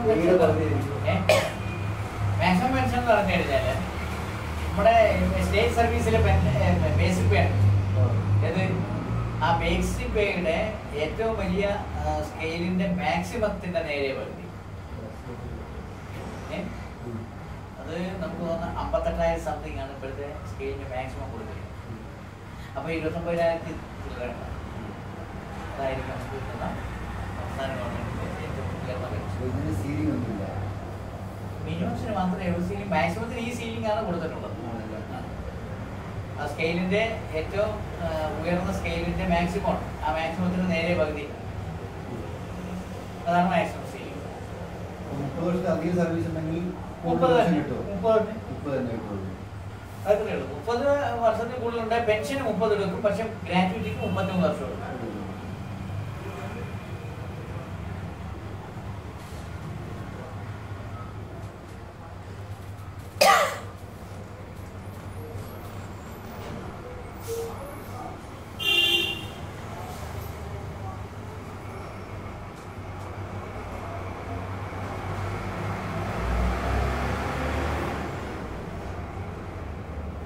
മൈസെറ്റിംഗ് എത്തിയില്ലെന്ന് തോന്നുന്നു. സ്ഥലത്തില്ലേ? സ്ഥലത്തില്ല. ലീവ് എടുക്കാൻ പറ്റുമോ? അങ്ങനെയൊക്കെ ലീവ് എടുക്കാൻ പറ്റുമോ?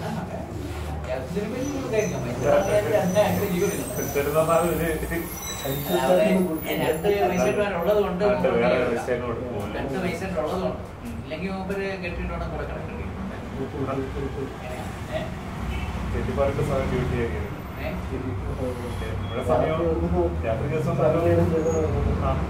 രാത്രിയായാലും ഉറക്കമൊന്നുമില്ല. ആൾക്കാര് പ്രതി കൊണ്ട് എന്ന് കഴിഞ്ഞാൽ അദ്ദേഹം കൊടുക്കണം, റിമൈൻഡ് ചെയ്യണം.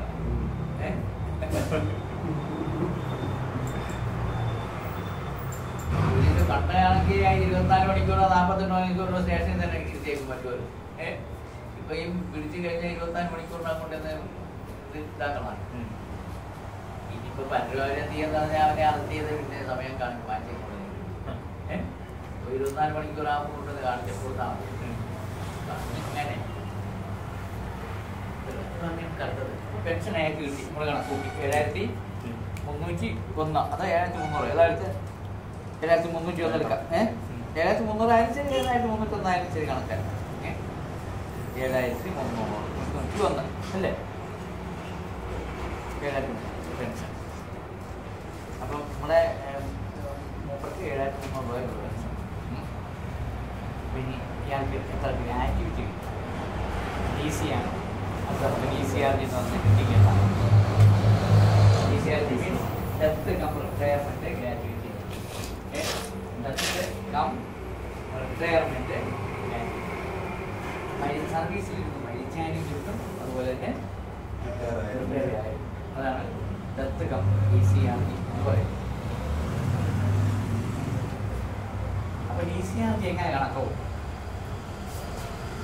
അയാൾ റിട്ടയർ ചെയ്യുമ്പോൾ കിട്ടുന്ന ഏറ്റവും അവസാനത്തെ ശമ്പളം, ഏറ്റവും അവസാനത്തെ ശമ്പളം, ലാസ്റ്റ് പേ. അതാണ് ചിലപ്പോൾ അയാൾ റിട്ടയർ ചെയ്യുന്ന അവസാനത്തെ ലാസ്റ്റ് നിലയിലായിരിക്കും ഒരു പ്രൊമോഷൻ കൊണ്ടുവന്നിട്ട് കൊടുക്കും. ഒരു റിട്ടയർ ചെയ്യുന്ന ദിവസം മൂപ്പര് ആ തസ്തികയിൽ ചാർജ് എടുത്ത് അന്നത്തെ പേയും ഫിക്സ് ചെയ്തെടുക്കും. അതാണ് അയാളുടെ ലാസ്റ്റ് അവസാന ദിവസവും മൂപ്പരെ പ്രൊമോട്ട് ചെയ്യാം. അപ്പം അന്ന് വരുന്ന അന്നത്തെ പേ. അപ്പം last pay into last pay plus DCR is equal to last pay plus DA at the time of retirement.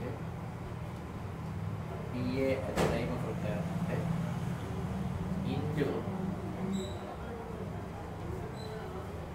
QS qualifying service, QS by 2. QS ne rendu by 2. QS by 2.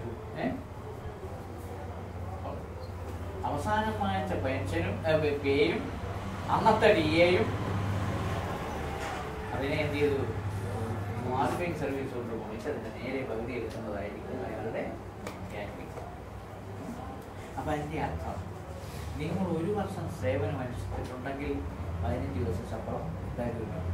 Pay plus DA ശമ്പളം എന്ന് പറഞ്ഞാൽ പേ plus DA ശമ്പളം ഇത് activity ആയിട്ട് കണക്കാക്കും. അങ്ങനെ നമുക്ക് പരമാവധി എടുക്കാവുന്നത് 23 മാസമാണ്. 33 വർഷത്തിന് 16 മാസം ശമ്പളമായിരിക്കും മൊത്തത്തിൽ ഗ്രാറ്റുവിറ്റി ഉണ്ട്. ഓരോ കമ്പനിയുടെ സർവീസിനെ PPDAയുടെ നേരെ കഴിയും. അങ്ങനെ മാക്സിമം എടുക്കുന്നത് 33 years. അതുകൊണ്ട് അയാൾക്ക് കിട്ടാവുന്നത് ലാസ്റ്റ് PPDAയുടെ 16.5 ഇരട്ടി. നമ്മൾ കംപ്ലീറ്റ് ക്ലിയർ നിങ്ങളൊരു വർഷം സർവീസ് പൂർത്തിയാക്കിയിട്ട് നമുക്ക് കിട്ടുന്ന എത്രയായിരിക്കും? അവസാനം മാറ്റ ശമ്പളവും DAയുടെ നേരെ വരും. 15 ദിവസം ലാസ്റ്റ് പേ ആണല്ലേ? ലാസ്റ്റ് പേ, ബേസിക് പേ, ബേസിക് പേ, മറ്റേ അലവൻസ് ഒന്നും വരില്ലേ? മറ്റൊന്നുമില്ല, അതൊന്നും വരും. പക്ഷേ ലാസ്റ്റ് പേ പ്ലസ് DA ഉണ്ട്. അപ്പം ലാസ്റ്റ് പേ പ്ലസ് DA ആണ്. അപ്പോൾ ഒരു വർഷത്തെ സേവനത്തിന് 15 ദിവസത്തെ ശമ്പളം എന്താണെന്ന് പറയും, ഗ്രാറ്റുവിറ്റി.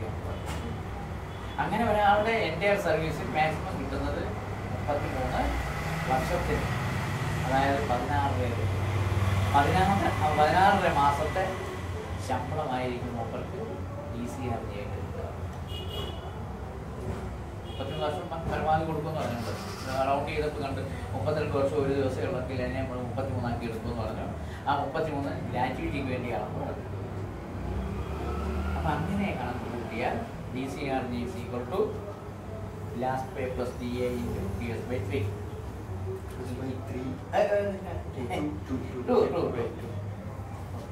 ഇനി നമുക്ക് നോക്കാം, ഒരാളിന് ഗ്രാറ്റുവിറ്റി കിട്ടണമെന്നുണ്ടെങ്കിൽ നമ്മൾ പറഞ്ഞ ഒരു വർഷത്തേക്ക് 15 ദിവസം ശമ്പളം കൊടുക്കുന്നു.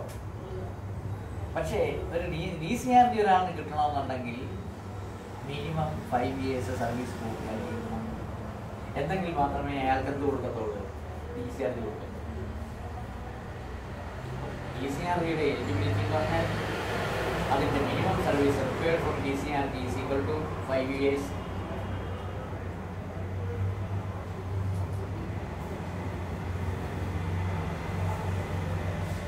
മാക്സിമം സർവീസ് 33 വർഷം.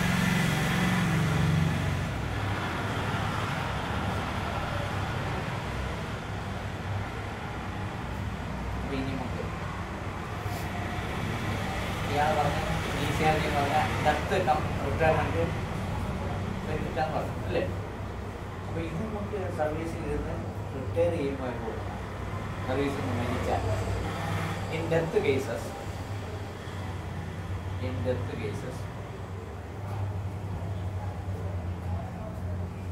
DCRG is calculated as follows.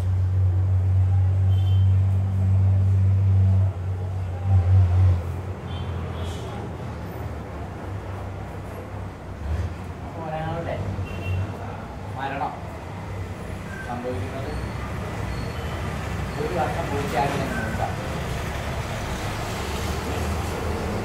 Death happens during the first year of service. Death happens during the first year of service.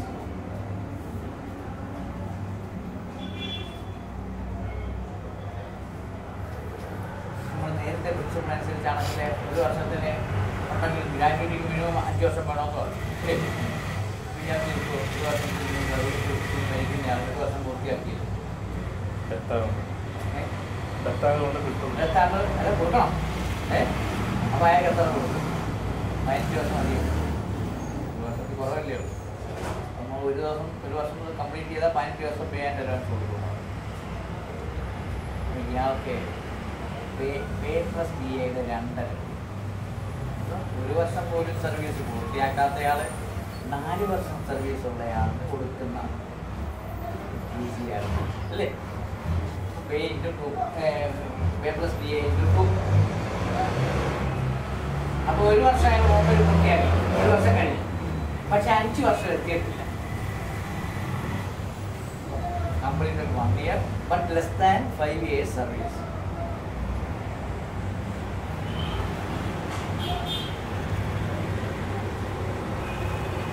ഒരു വർഷം കഴിഞ്ഞ് അയാൾക്ക് 5 വർഷം പൂർത്തിയാക്കാത്തയാൾ കൊടുക്കുന്നത് 6 into pay plus DA. അയാൾ 12 വർഷം സർവീസ് ഉള്ളതായിട്ട് കണക്കാക്കും.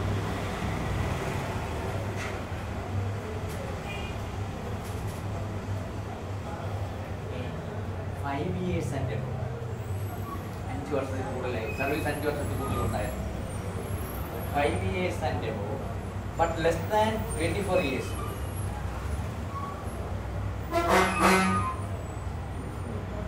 Up to 24 years, less than up to 24 years. Up to 24 years. So paperless DA into 12 into 12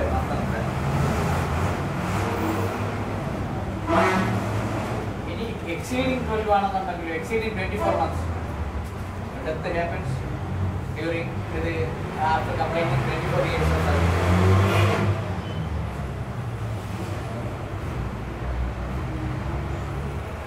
അപ്പോൾ നമ്മുടെ ഫോർമുല ഇത് paperless DA into qualified service by 2 എന്ന് പറയുന്ന ഫോർമുല ക്യാൻസറുമായിട്ട് അതിന് മേലോട്ട് വന്നു.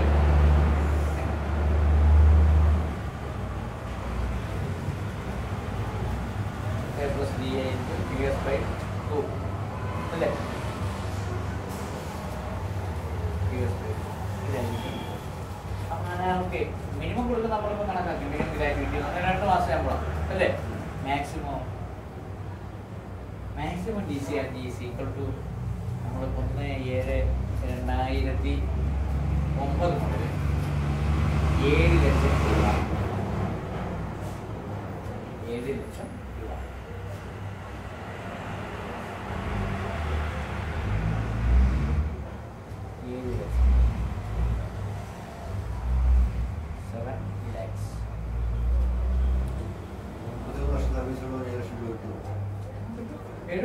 മേലെ വരും. 7 ലക്ഷത്തിൽ കൂടുതൽ ഉണ്ടാകുന്ന ആളിനെ എന്ത് ചെയ്യുമെന്ന് പറഞ്ഞു കഴിഞ്ഞാൽ 7 ലക്ഷമായിട്ട് ലിമിറ്റ് ചെയ്യും. പേയ്ക്ക് അനുസരണമായിട്ടായിരിക്കും അവരുടെ ഇത് കണക്കാക്കി കൊടുക്കുക. 7 ലക്ഷം കവിയുന്ന ആൾക്കാർ കുറവായിരിക്കും, എന്നാലും 7 ലക്ഷം വരെ. ഏറ്റവും ഉയർന്ന സ്കെയിലുള്ള 7 ലക്ഷം ഉണ്ടാവുള്ളൂ. പ്രൈമറി സ്കൂൾ ഹെഡ്മാസ്റ്റർക്ക് 7 ലക്ഷം മതി. 10 വർഷം സർവീസ് കൊടുത്ത് ഏതാണെന്ന് പറഞ്ഞാൽ ഹെഡ്മാസ്റ്റർ ആയിട്ട് 20 വർഷം പൂർത്തിയാക്കണം. എച്ചമായിട്ട് തന്നെ 20 വർഷം പൂർത്തിയാക്കണം. അപ്പോൾ എച്ചമായിട്ട് 10 വർഷം പൂർത്തിയാക്കുമ്പോൾ തന്നെ ഒരു ഫിക്സേഷൻ, പിന്നെ അത് കഴിഞ്ഞ് 20 വർഷം ആയപ്പോഴത്തേക്കിന് അതിനേക്കാൾ ഉയർന്ന ഒരു സ്കെയിൽ. അപ്പം അത് ഇപ്പം ഹൈസ്കൂളിലെ ഹെഡ്മാസ്റ്റർ ആദ്യത്തെ ഗ്രേഡിൽ മുന്നിലായി. അപ്പോൾ അങ്ങനെ വന്നപ്പോൾ നമുക്ക് 7 ലക്ഷത്തിന് മേലെ വരും. 7,18,000 സംതിങ് വരുന്ന ഒരു അധ്യാപകൻ ഉണ്ടായിരുന്നു. അയാൾക്ക് 7 ലക്ഷം. ഇപ്പോഴത്തെ കൊടുക്കുന്ന അപ്പോഴും പെൻഷനൊന്നും അത്ര മോശമൊന്നുമല്ല.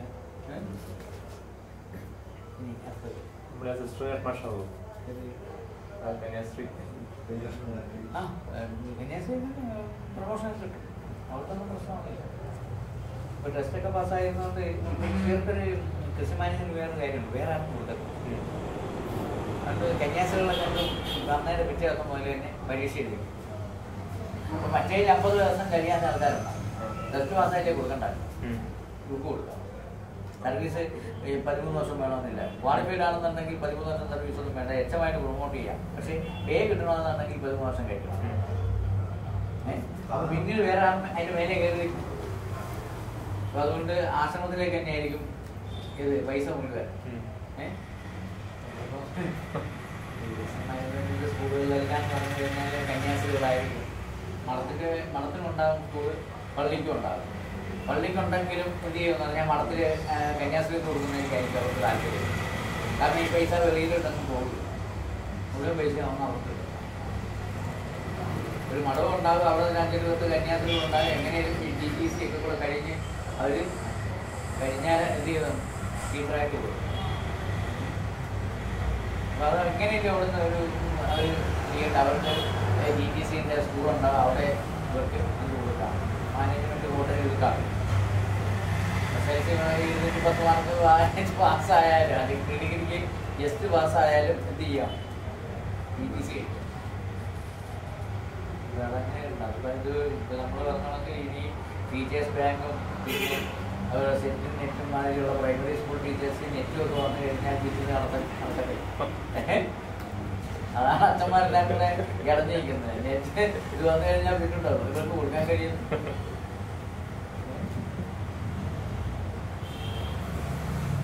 അത് വന്നു കഴിഞ്ഞാൽ കുഴപ്പമൊന്നുമില്ല. ടീച്ചേഴ്സ് ബാങ്കിൽ നിന്ന് ആളെ എടുക്കണമെന്ന് പറഞ്ഞു കഴിഞ്ഞാൽ പിന്നെ രക്ഷയില്ലല്ലോ. മാനേജർക്ക് എവിടെ നിന്നില്ലേ എടുക്കാൻ കഴിയത്തുള്ളൂ. ഈ 18 ലക്ഷം രൂപ 20 ലക്ഷം ഇങ്ങോട്ട് ചോദിക്കാൻ കഴിയത്തുള്ളൂ. വസ്തു അധ്യാപനമൊക്കെ 20-22 50 ലാക്സാണ് കോഴിക്കോട് കാര്യം കൂടുതലുണ്ട് കൊടുക്കാനാണോ? അതല്ലേ ഇയാൾക്ക് എല്ലാം കൂടെ റിപ്പയർ ചെയ്യാൻ പറ്റുന്ന ആനുകൂല്യം എന്ന് പറഞ്ഞാൽ അത്രയും ഉണ്ടാവില്ല. ഈ പറയുന്ന ആൾ 20 ലക്ഷം ഒന്നും കിട്ടത്തില്ല. എന്നാലും ചിലപ്പോൾ ലാസ്റ്റിലേക്ക് ആകുമ്പോഴത്തേനും കിട്ടിക്കൂടായികയില്ല. പിന്നെ മാസം തോറും 10-25,000 മേലെ വരുന്നില്ല. ശമ്പളം തന്നെ 25,000 മേലെ ഉണ്ടാവും. 4 ലക്ഷം രൂപ മാസം ശമ്പളമായിരുന്നു അല്ലേ?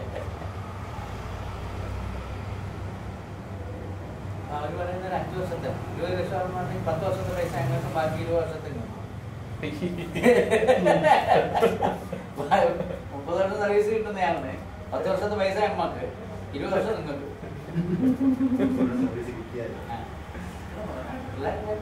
സെറ്റൊക്കെ എന്ന് പറഞ്ഞാൽ അവര് പോസ്റ്റ് ഗ്രാജുവേഷൻ 22 വയസ്സ് കഴിഞ്ഞു. ആ ഒരു സെറ്റ് എഴുതി നിൽക്കുകയും പിന്നെ ഒരു BEd പോകണം 23.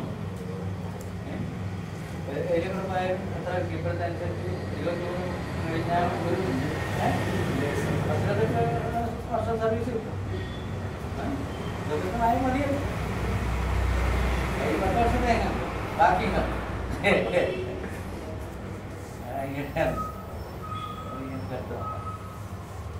അപ്പോൾ DCR ചെയ്യുമ്പോൾ കണക്കാക്കാം. ഇയാളുടെ കേസ് ഇത്രയാണ് നമുക്ക് DCR ചെയ്യുന്നത് ഞാനാണ്. അപ്പോൾ അവിടെ DCR ചെയ്യുമ്പോൾ പൈസ വന്നു കഴിഞ്ഞാൽ റൗണ്ട് എടുത്ത് തന്നെ നെക്സ്റ്റ് പൈസ വന്നാൽ പൈസ ഇട്ട് റൗണ്ട് എടുക്കുന്ന നെക്സ്റ്റ് റുപ്പി 1000 റുപ്പിയാണ്.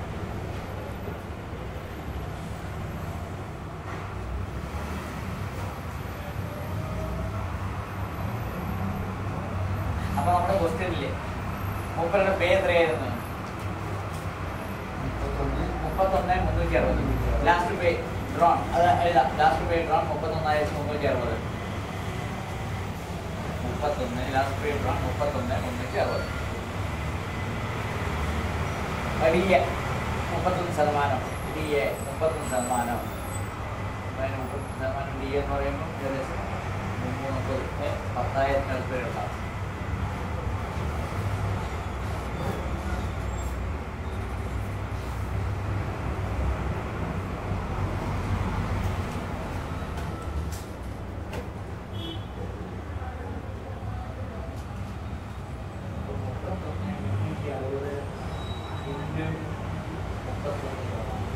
അതായത് 9,722 രൂപ. 9,722. അപ്പോൾ നമ്മൾ കൂട്ടുമ്പോൾ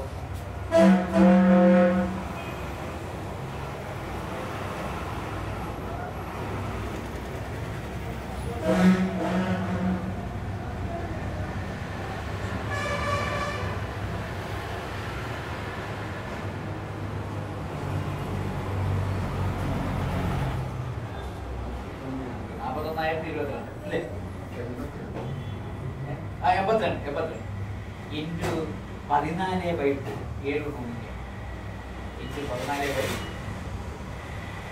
അപ്പോൾ അവിടെ നമുക്ക് വേണമെന്നുണ്ടെങ്കിൽ ഒരു ഫോർമുല പോലെ എഴുതിയതിന് ശേഷം എഴുതിയാൽ മതി.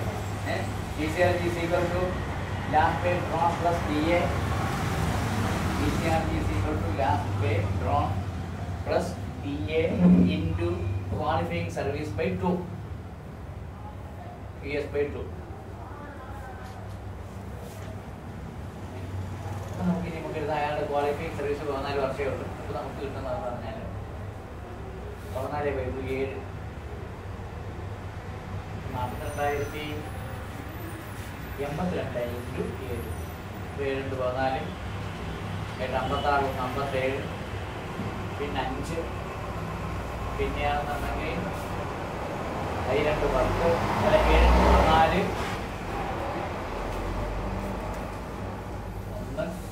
28. $2,87,524. അല്ലേ? 2,87,174.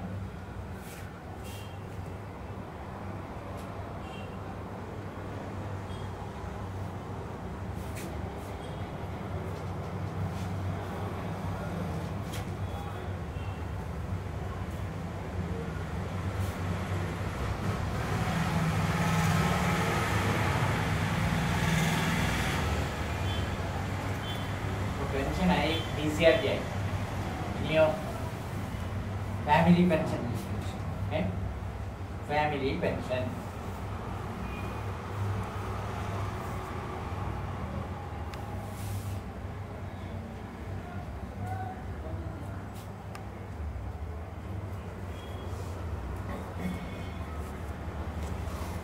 ഫാമിലി പെൻഷൻ എന്ന് പറയുന്നത് രണ്ട് രീതിയിലാണ്.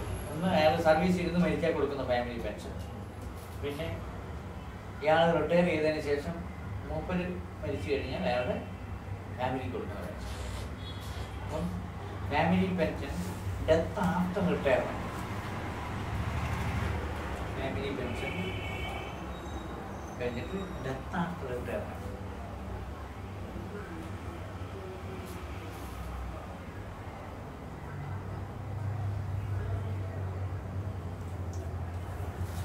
Normal rate of family pension normal the rate of family pension is equal to 30% of the last paid draw.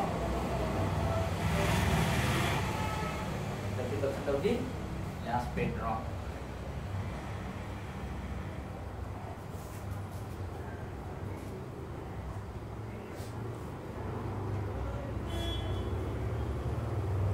അവിടെ ഒരു ഹയർ റേറ്റ് ഉണ്ട്. ഹയർ റേറ്റ് ഫാമിലി പെൻഷൻ നമ്മൾ കണക്കാക്കുന്നത് lower rate and higher rate.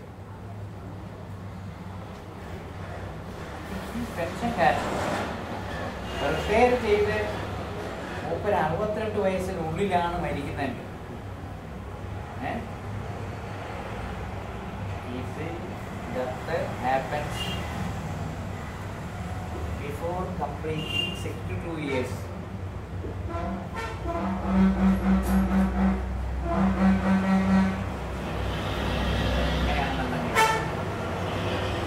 higher rate of family pension is equal to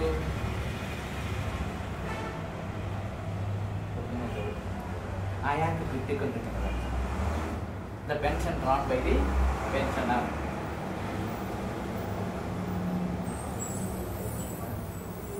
Till he attains 62. Till he attains 62. Attains 62. അപ്പോൾ 62 വയസ്സിന് മുമ്പാണ് അയാൾ മരിക്കുന്നതെന്നുണ്ടെങ്കിൽ അയാൾക്ക് ഇപ്പോൾ എത്ര പെൻഷൻ കൊടുത്തോണ്ടെന്നോ അത് ഫാമിലിക്ക് തന്നെ. അതിനുശേഷം 62 വയസ്സിന് ശേഷം 30% of the thereafter 30% of the thereafter 30% of the last paid drawn.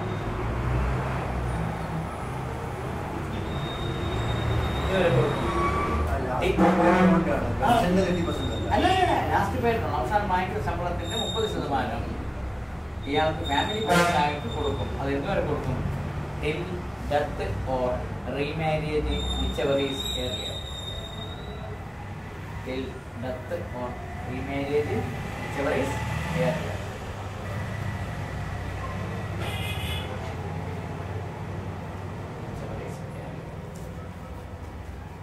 ഇതാണ് ഫാമിലി പെൻഷൻ്റെ. റീമാരേജ് ചെയ്തിട്ട് പെൻഷൻ കിട്ടില്ല.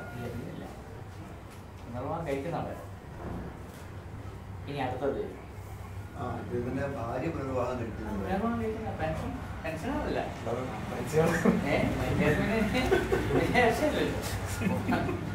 പിന്നെ സ്വർഗത്ത് പോയി അവിടെ കണ്ടെന്നുണ്ടെങ്കിൽ പിന്നെ ഇനി അടുത്തത് കഴിഞ്ഞിട്ടില്ല. ഡെത്ത് വയലിൻ സർവീസ് പിന്നെ അടുത്തത് death while in service. Death after retirement അല്ലേ, death while in service. Death while in service. അപ്പൊ അവിടെ ഉണ്ട് എന്തെന്ന് നോർമൽ റേറ്റും ഉണ്ട്, ഹയർ റേറ്റും ഉണ്ട്.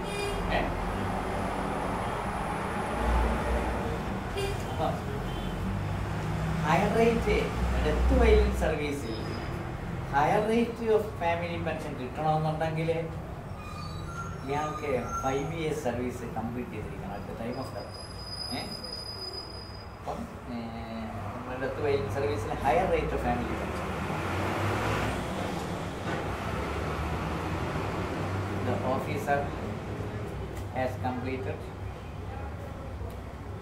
7 years of service at the time of death.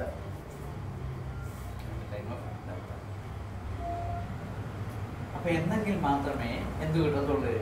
Higher rate of family pension കിട്ടത്തുള്ളൂ. Higher rate means 50% of the last pay drawn. Higher rate എന്ന് പറയുന്നത് 50% of the last pay drone.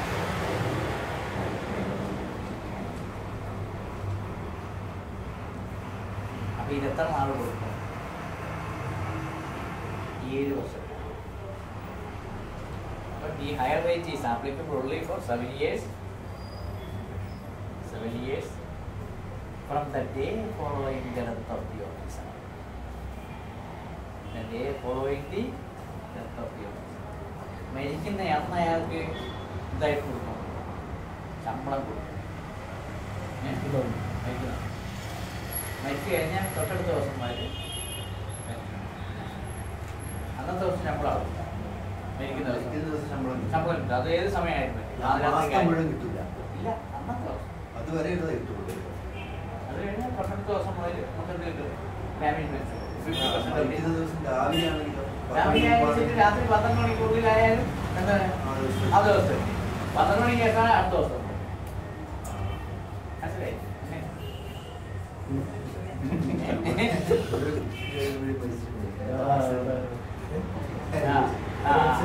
ആക്സിഡന്റായിട്ട് പലയിടത്ത് കഴിഞ്ഞ മാസം ഹോസ്റ്റലിൽ ബുക്കായിരുന്നു.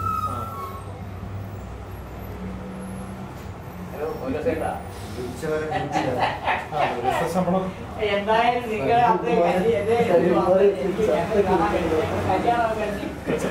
മണ്ടേ കഴിഞ്ഞാൽ മതിയത്. 2 മണിക്കാണ് ആക്സിഡന്റ്.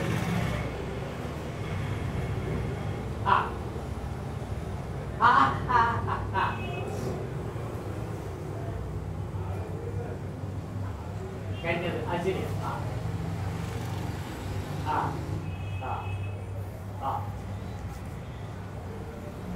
ഓ അതൊക്കെ ആക്കിയത് അങ്ങനെ ആയിക്കോട്ടെ. നന്നായി. വലിയ സ്ട്രെയിൻ.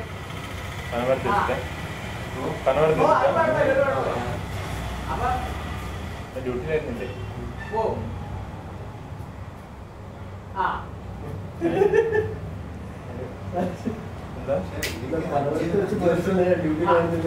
അല്ല, ഞാൻ കുക്ക് ആ സമയത്ത് 11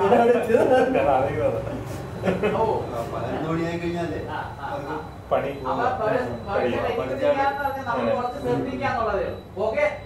പുകയൊന്നും അടിക്കണ്ട. വേണ്ട. മറ്റൊരു ശേഷമൊന്നുമില്ല. സുഖ ഞങ്ങളൊരു ദിവസം നിങ്ങളെ അറിയാതെ ഞാൻ ഒരു ദിവസം അങ്ങ് വരും. അത് വേറെ ആയിട്ടുണ്ട്. അപ്പൊ എനിക്ക് പിന്നെ ഈ ഞായറാഴ്ച ഇവിടെ ഒഴിയാൻ കഴിയാത്ത ഒരു പ്രശ്നമുള്ളതുകൊണ്ടാണ്. ഒഴിയാൻ കഴിയുന്നില്ല. ഇവിടെ ചെറിയ ഞായറാഴ്ച ദിവസങ്ങൾ ഇവിടെ ചെറിയ പഠിപ്പിക്കലുണ്ട്. അപ്പൊ അതുകൊണ്ട് നമുക്ക് ഒഴിയാൻ കഴിയുന്നില്ല. വേറെ ദിവസം ഞങ്ങൾ ഏതെങ്കിലും ഒരു ദിവസം ഞങ്ങൾ അങ്ങ് വരും.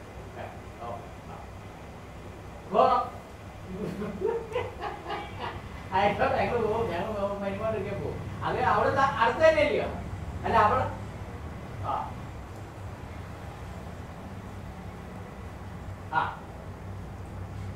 ഉണ്ടല്ല. അപ്പൊ എന്റെ മറ്റേ കണ്ണിനും ആയിട്ടുണ്ട്. പക്ഷെ അത് കുറച്ചുകൂടെ കഴിഞ്ഞിട്ട് മതി. അത് ആയിട്ടില്ല. ഒന്ന് കുറച്ചുകൂടെ ഇതാകാനുണ്ടോ?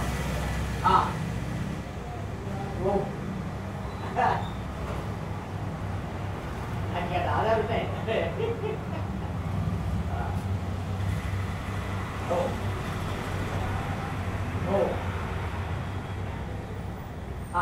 അല്ല പുള്ളിക്കാരി എല്ലാവരും പൊതുവെ അങ്ങനെ തന്നെയാണ്. മറ്റു കുഴപ്പങ്ങളൊന്നുമില്ല. എന്നാലും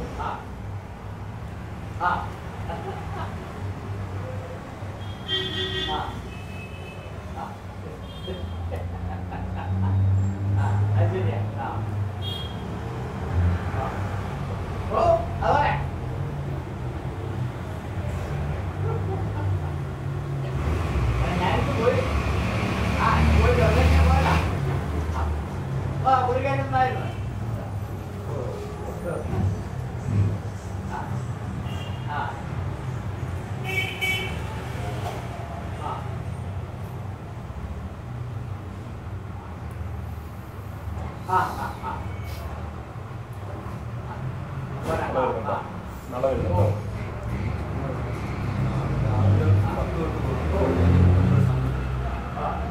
12 12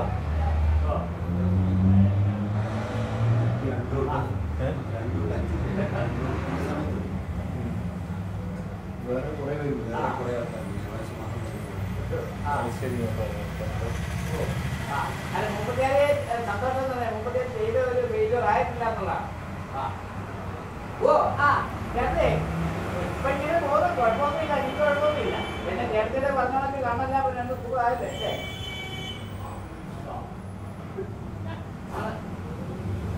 ഓ സുഖം തന്നെ.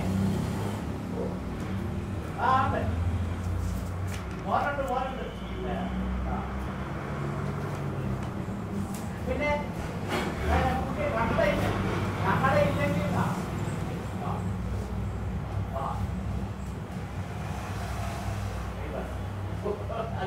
അതുകൊണ്ട് അടുക്കളയൊന്നും ചേർന്നായിരുന്നു കാഴ്ച കിട്ടിയെന്ന് പറഞ്ഞോട്ടെ.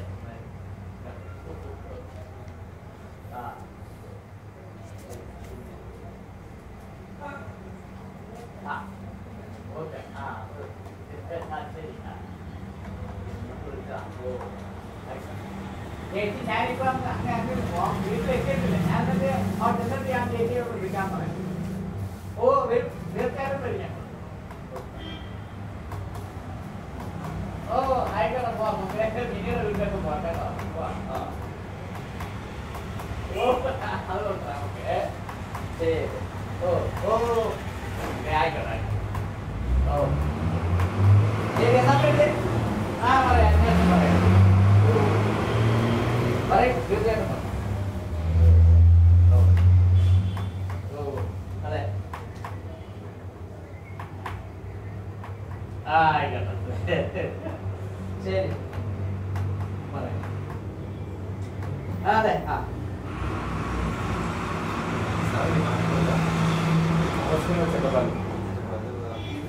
അപ്പൊ പറ തിരുനെല്ലി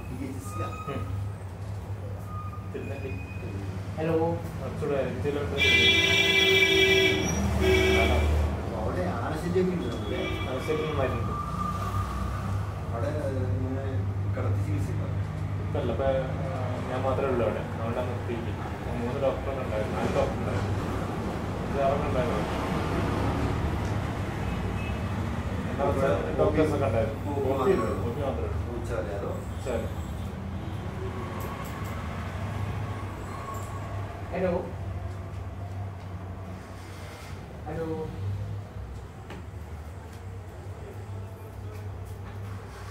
ചിലപ്പാലത്ത് ഇവിടെ താമസിക്കുന്ന സുമാൻ ഡോക്ടർ അവിടെ ഇല്ലല്ല, ചിലപ്പാലത്ത് ഈ വരടി മൂലയ്ക്ക് വന്ന് വള്ളിയൂർക്കാവ് റോഡുണ്ട്.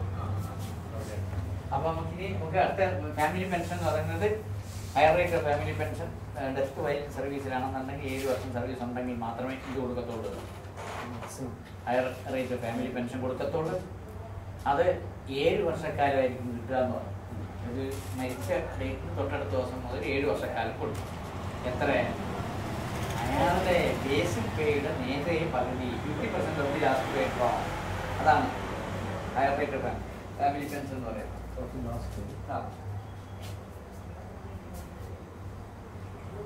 ഹലോ ഹലോ ആ ആ എന്താ പറഞ്ഞത്? ആ ഞാൻ മാറ്റോട്ടുണ്ട്. ആ പിന്നെ വേറെ അല്ല നീ പെൻഷൻ വാങ്ങിക്കാനൊന്നും വന്നില്ലോ? അതെവിടെ മാറ്റിയോ? അല്ല പെൻഷൻ വാങ്ങിക്കാനൊന്നും വന്നില്ലായിരുന്നു. അല്ല പെൻഷൻ വാങ്ങിക്കാൻ വന്നില്ലായിരുന്നു എന്ന് ചോദിച്ചാൽ പെൻഷൻ വാങ്ങാനേ വന്നില്ലായിരുന്നു പ്രാവശ്യം വന്നില്ല. ആ ഓ ആ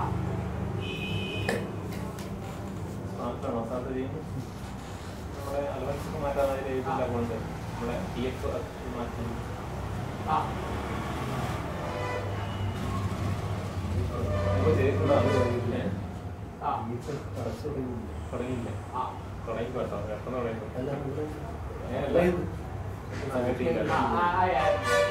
ഞാനിപ്പോ 27,000 രൂപ ഞാൻ ഇൻകം ടാക്സ് അടയ്ക്കുന്ന സ്ഥിതിയാണ്. PF 2,000 രൂപ അടയ്ക്കുന്നുള്ളൂ. കൂട്ടണം.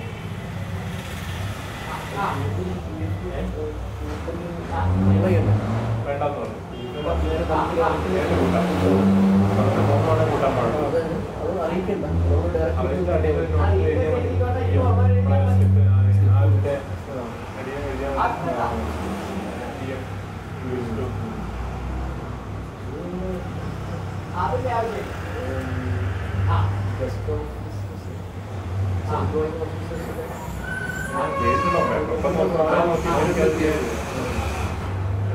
മാറ്റുന്ന ചെയ്യാൻ പറ്റി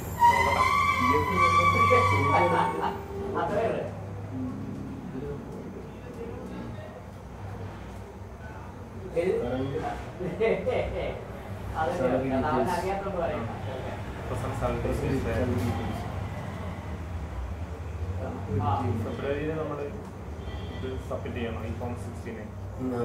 അതിന്റെ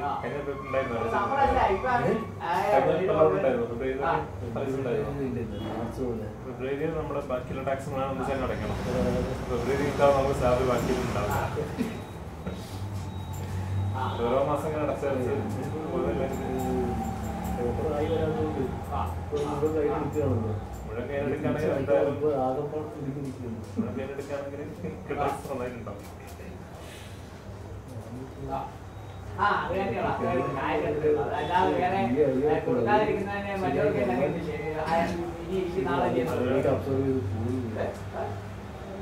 ശരിയാണെങ്കിൽ മാസത്തിന് ശേഷം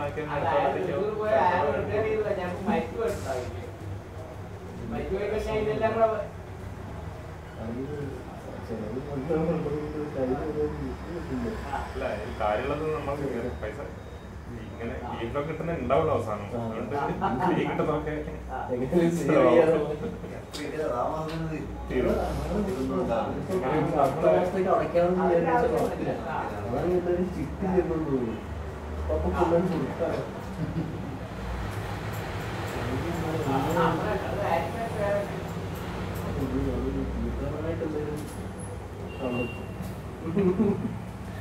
അതിന്റെ ആവശ്യം നമ്മൾ റിട്ടേൺ കഴിഞ്ഞിട്ട് പിന്നെ പോയി തരുന്ന എങ്ങനെയാണ്? ശരിയല്ലേ? കുടി കിടക്കുന്ന പൈസ അവസാനം കയ്യിലുണ്ടാവും.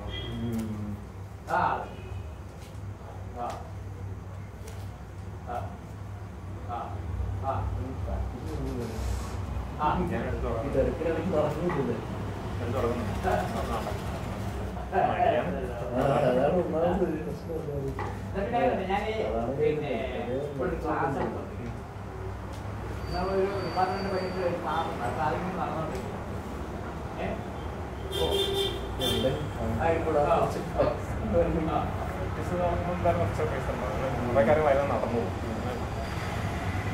നോർമൽ റേറ്റ് ഫാമിലി പെൻഷൻ എന്ന് പറയുന്നത് 30% of the last pay drone ആണ്.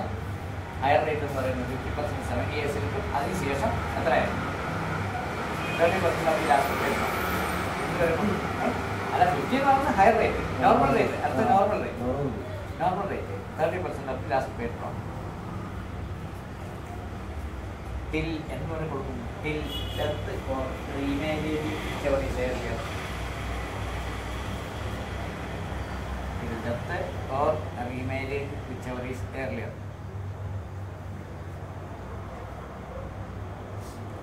ഈ ഫാമിലി പെൻഷനിൽ കുറേ കാര്യങ്ങളുണ്ട്. ആരിലാണ് ഫാമിലി പെൻഷനിലാർക്ക് എന്നുള്ളതിനെ കുറിച്ച് കുറച്ച് ദിവസം പഠിക്കാം. അപ്പോൾ ഇതിനകത്ത് നമ്മൾ ഈ കേസിൽ നമ്മൾ ഫാമിലി പെൻഷൻ എങ്ങനെ കണക്കാക്കാം?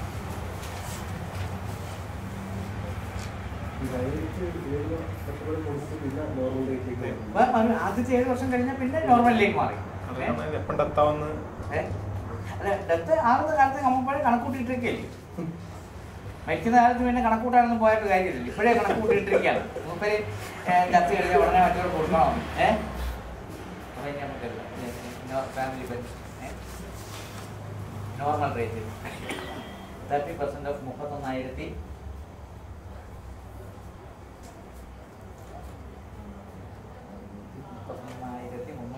into 30%.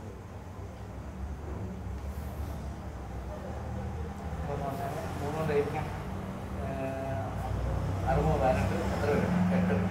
8 8 18 8 8 618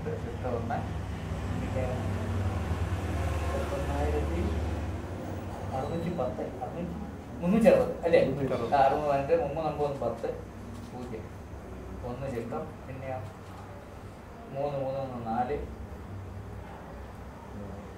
4 4 പിന്നെ 3 9 9,108 അല്ലേ? ഇത് നോർമൽ റേറ്റാണ്. 9,108 രൂപ നോർമൽ റേറ്റ്. അയാൾക്ക് ഹയർ റേറ്റ് എത്ര കൊടുക്കും? 62 വയസ്സാകുന്ന വരെ എത്ര കൊടുക്കും? അയാൾക്ക് കിട്ടിക്കൊണ്ടിരിക്കുന്നതായ പെൻഷൻ അല്ലേ? അതിപ്പോ എത്രയാ നമ്മൾ കണക്ക് കൂട്ടിയത്? അല്ല, ഇപ്പോഴത്തെ കണക്ക് മറ്റേത് അയാൾക്ക് കിട്ടുന്ന പെൻഷൻ എത്രയായിരുന്നു? 7,300. അപ്പം അയാൾക്ക് 7,300 അയാൾക്ക് കിട്ടിക്കൊണ്ടിരിക്കുന്ന പെൻഷൻ ഈ നോർമലിനേക്കാൾ കുറവല്ലേ? ശരിയോ? അപ്പം എന്ന് പറഞ്ഞാൽ ഇവരെ സംബന്ധിച്ചിടത്തോളം ഹയർ റേറ്റും നോർമൽ റേറ്റും ഹയർ റേറ്റും നോർമൽ റേറ്റും ഒന്ന് തന്നെയാണ്. ഈ 9,108 രൂപ അവർക്ക് എന്ത് ചെയ്യും? ത്രൂ ഔട്ട് ദർ ലൈഫാണ്. അത് കൊടുക്കും. കാരണം എന്ന് പറഞ്ഞാൽ ഹയർ റേറ്റ് കുറവ്, അയാൾക്ക് കിട്ടുന്ന പെൻഷൻ കുറവായി കഴിഞ്ഞാൽ family pension does not less than എത്ര എന്നതാണ് 30% ഓഫ് ദി ലാസ്റ്റ് പേയ്മെന്റ്. അതിന് കുറയാൻ പാടില്ല.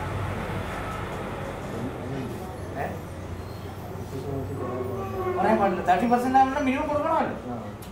അതിന് കുറയാൻ പാടില്ലല്ലോ. ഹയർ റേറ്റ് എന്ന് പറയുന്നത് 7,300 ചില്ലറ അയാൾക്ക് കൊടുക്കുക. അയാൾക്ക് കിട്ടുന്ന പെൻഷൻ 7,000 ചില്ലറയുള്ളതെന്ന് പറയും. അത് 62 വയസ്സ് വരെ കൊടുക്കുമെന്ന് പറയും. കൂടുതലാണെങ്കിൽ, കുറവാണെന്നുണ്ടെങ്കിൽ അവർക്ക് കിട്ടുന്ന നോർമൽ റേറ്റ് തന്നെ ഹയർ റേറ്റ് ആയിട്ട് തന്നെ കേസിൽ 7,000 സംതിങ്ങേ ഉള്ളൂ. 62 വരെ നമ്മൾ പറഞ്ഞിരിക്കുന്ന ഫോർമുല അനുസരിച്ച് ഇയാൾക്ക് കിട്ടിക്കൊണ്ടിരിക്കുന്ന പെൻഷൻ 62 വയസ്സ് വരെ കൊടുക്കുമെന്ന് പറയും. അതിനുള്ളിൽ മരിക്കുകയാണ് അല്ലേ? അപ്പൊ ഇവിടുത്തെ കേസിലാണെന്നുണ്ടെങ്കിൽ ഇയാൾക്ക് 7,000 അവർക്ക് നോർമൽ റേറ്റ് എന്ന് പറയുന്നത് 9,000 സംതിങ് വരും. അപ്പൊ 9,000 സംതിങ് ഒരിക്കലും കുറയാൻ പാടില്ല.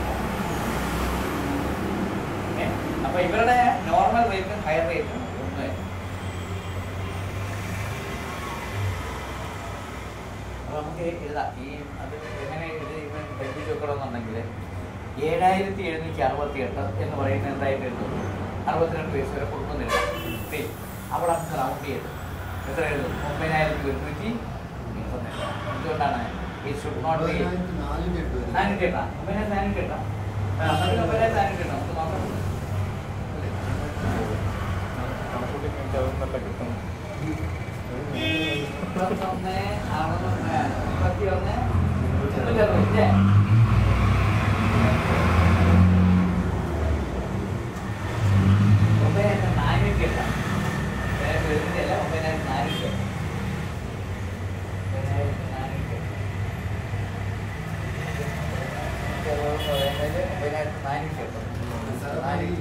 ഹയർ റേറ്റ് ലാസ്റ്റ് പേപ്പർ കൊണ്ട് 50% ആകുമ്പോൾ 31,360 പകുതി കൊടുക്കുന്നത്. അത് മരിക്കുന്നവർ മാത്രമേ 50% ഓഫ് ലാസ്റ്റ് പേപ്പർ മരിച്ചുപോയാലും. അല്ലാതെ ആളുണ്ടെന്ന് പറയുന്നത് കൊടുക്കുന്നത് എങ്ങനെന്ന് പറഞ്ഞു കഴിഞ്ഞാൽ അയാൾക്ക് കിട്ടുന്ന pension the higher rate is the pension admissible to the pension വേണം. അതാ കൊടുക്കാം.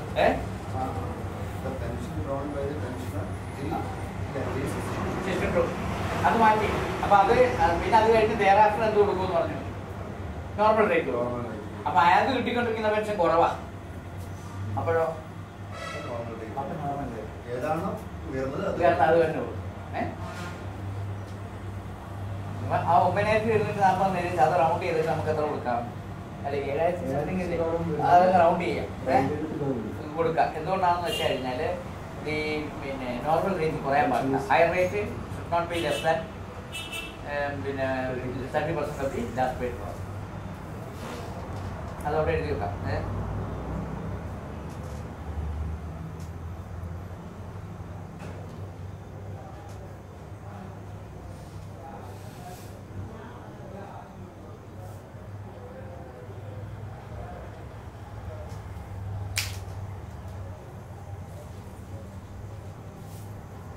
ഇതാണ് ഫാമിലി പെൻഷൻ. ഇനി ഫാമിലി പെൻഷനിൽ വേറെ എന്തെങ്കിലും പേരുണ്ട്.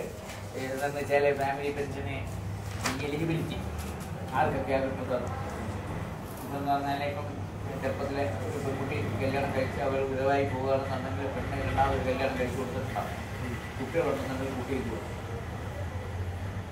മക്കളുണ്ടെങ്കിൽ ആ കുട്ടിക്ക് 25 വയസ്സ് വരെ കൊടുക്കും. അത് കഴിഞ്ഞിട്ട് അല്ലെങ്കിൽ 25 വയസ്സോ അല്ലെങ്കിൽ അവിടെ ലൈവ്ലിഹുഡ് ഏൺ ചെയ്യുന്ന പീരീഡ് വരെ കൊടുക്കും. അത് കഴിഞ്ഞിട്ട് പിന്നെ വേറെ അതിനുള്ള വേറെ കുട്ടിയുണ്ടെങ്കിൽ ആ കുട്ടിക്ക് 25 വരെ കൊടുക്കും. അങ്ങനെ കഴിയുമ്പോൾ പിന്നെ ഇയാളുടെ മരിച്ചുപോയ ജീവനക്കാരൻ്റെ അച്ഛനോ അമ്മയോ ഒക്കെ ജീവിച്ചിരിക്കുന്നുണ്ടാകും. അപ്പോൾ അവരുടെ വാർഷിക വരുമാനം എന്ന് പറയുന്നത് 4200 രൂപയിൽ കുറവാണെന്നുണ്ടെങ്കിൽ ഈ പെൻഷൻ 2000 കഴിച്ച് മൂന്നാൻ്റെ കയ്യിൽ കൊടുത്ത് പകുതി വല്യമ്മയുടെ കയ്യിൽ അവർ കഴിച്ചിട്ട് അപ്പോൾ അങ്ങനെ മൂപ്പിലാകെ വല്യമ്മ പിന്നെ 50% വീതം മാറ്റിക്കൊണ്ടിരിക്കുമ്പോൾ ഒരാളങ്ങ് ചത്തുപോയി. അപ്പോൾ അതുകൂടെ സർവൈവിങ് മെമ്പർക്ക് പിന്നെ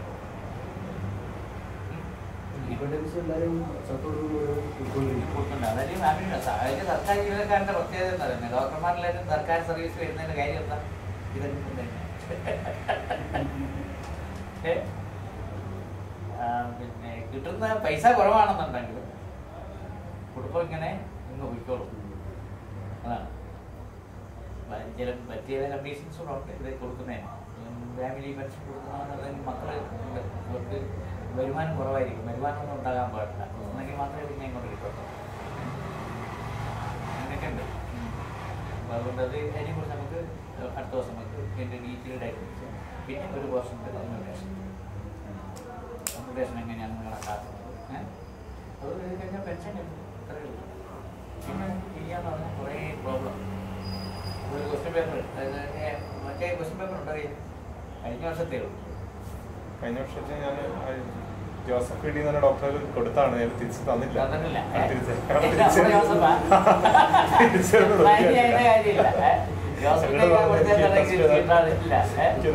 വേണം കൊടുത്തു. പിന്നെ ഒരു 3-4 ദിവസങ്ങളിൽ ക്ലാസ്സിന് വന്നു. അപ്പൊ മൂപ്പർക്ക് എല്ലാം സംശയമാണ്. പിന്നെ നമ്മൾ ശമ്പളം പിന്നെ ഇപ്പൊ നമ്മുടെ പേ എല്ലാം പഠിച്ചോണ്ടിരിക്കുന്ന മൂപ്പർക്ക് എത്ര പേ കിട്ടുമെന്നൊക്കെ അങ്ങനെയൊക്കെ ആയി. അപ്പനെ പുള്ളിക്കൊരു കോള് വരും ഇവിടുന്ന്. പിന്നെ അന്നേരം തന്നെ എന്നാ പിന്നെ നമ്മൾ സാറേ നാളെ നോക്കാം. അത് പിന്നെ പുള്ളി അങ്ങനെയാണ് പുള്ളിയുടെ പഠിത്തം. കഴിഞ്ഞ ദിവസം എന്നെ കണ്ട് നമുക്ക് പരീക്ഷയ്ക്കൊന്നും ഞാനത് ഇപ്പം പ്രിപ്പയർ ചെയ്തുകൊണ്ടിരിക്കുകയാണ്, ചില സംശയങ്ങളുണ്ട്, ഞാൻ വരുമെന്ന് പറഞ്ഞു. അപ്പം പിന്നെ ഇത് പിന്നെ കഴിഞ്ഞ പ്രാവശ്യം ആപ്ലിക്കേഷൻ കൊടുക്കാൻ കഴിഞ്ഞ പ്രാവശ്യം കൊടുത്തായിരുന്നു, ഇല്ലെന്ന് തോന്നുന്നുണ്ട്. ലാസ്റ്റ് ഡേയും കഴിഞ്ഞതിന് ശേഷം ഇവിടെ വന്നത്. ഇതെല്ലാം ക്ലോസ് ചെയ്ത് ചാപ്റ്റർ എല്ലാം ക്ലോസ് ചെയ്ത് അവർ PSC-കാരെല്ലാം ക്ലോസ് ചെയ്ത് കൂടെ ഒന്ന് ചോദിച്ചാൽ നമുക്ക് എടുക്കണം, അപ്ലൈ ചെയ്യേണ്ടതെന്ന് ചോദിച്ചു. നമ്മൾ അതിൻ്റെ സമയം കഴിഞ്ഞ് പോയിട്ട് അപ്പൊ ഇപ്രാവശ്യം നേരത്തെ വന്നെന്ന് തോന്നുന്നു, നേരത്തെ കൊടുക്കും.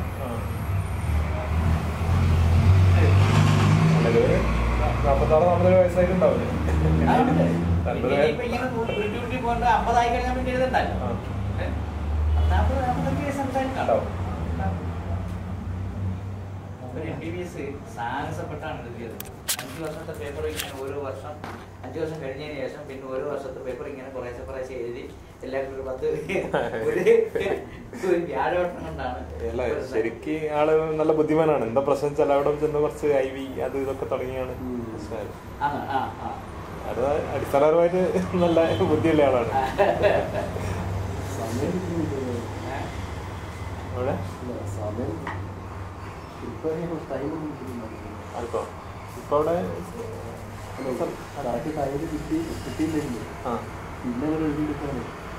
അവിടെ പ്രശ്നം ഉണ്ടാക്കിയിട്ടില്ല.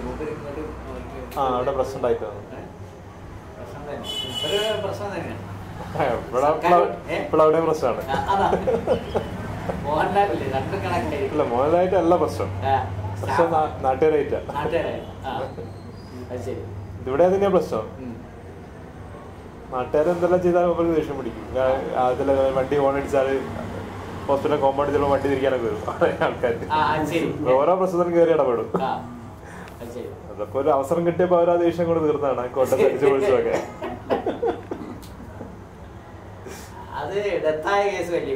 ഡെത്തായിട്ടാ കൊണ്ടുപോകുന്നത്. അത് ആൾക്കാരൊരു അവസരം കിട്ടിയപ്പോ അത് ശ്രദ്ധിച്ചില്ല, മറ്റേ ആനയില്ല എന്നെല്ലാം പറയുമല്ലോ. വെള്ളത്തിൽ 6 മണിക്കൂർ മുങ്ങി കിടന്ന കുട്ടി പിന്നെ എങ്ങനെ കൊണ്ടുവന്നിട്ട് എന്താക്കാൻ മരിച്ചതിന് ശേഷം കൊണ്ടുവന്നത്. അതായത് തന്നെ എന്നോട് പറഞ്ഞു. അതിനകത്ത് നമുക്കൊന്നും ഒന്നും ചെയ്യാനില്ല. അസിസ്റ്റേഴ്സ് തന്നെ പറഞ്ഞു. അതെല്ലാവർക്കും അറിയാം, സംഭവം അറിയാം. ഇതെല്ലാം പ്രശ്നമുണ്ട്. അല്ല എന്താ പറയുന്നത് വെച്ചാൽ ഇവിടെ കൊണ്ടുവന്നാ പറഞ്ഞു പോലും ഒരു 10 മിനിറ്റ് മുന്നേ വന്നിട്ടുണ്ടെങ്കിൽ ശരിയായിരുന്നു ഞാൻ പറയപ്പെടുന്നു. പറഞ്ഞുള്ള കാര്യം അറിയില്ല. ഇങ്ങനെ പറഞ്ഞിട്ടാണ് അവിടെ വന്നിട്ട് അങ്ങനെ ബസ് ഉണ്ടാക്കി.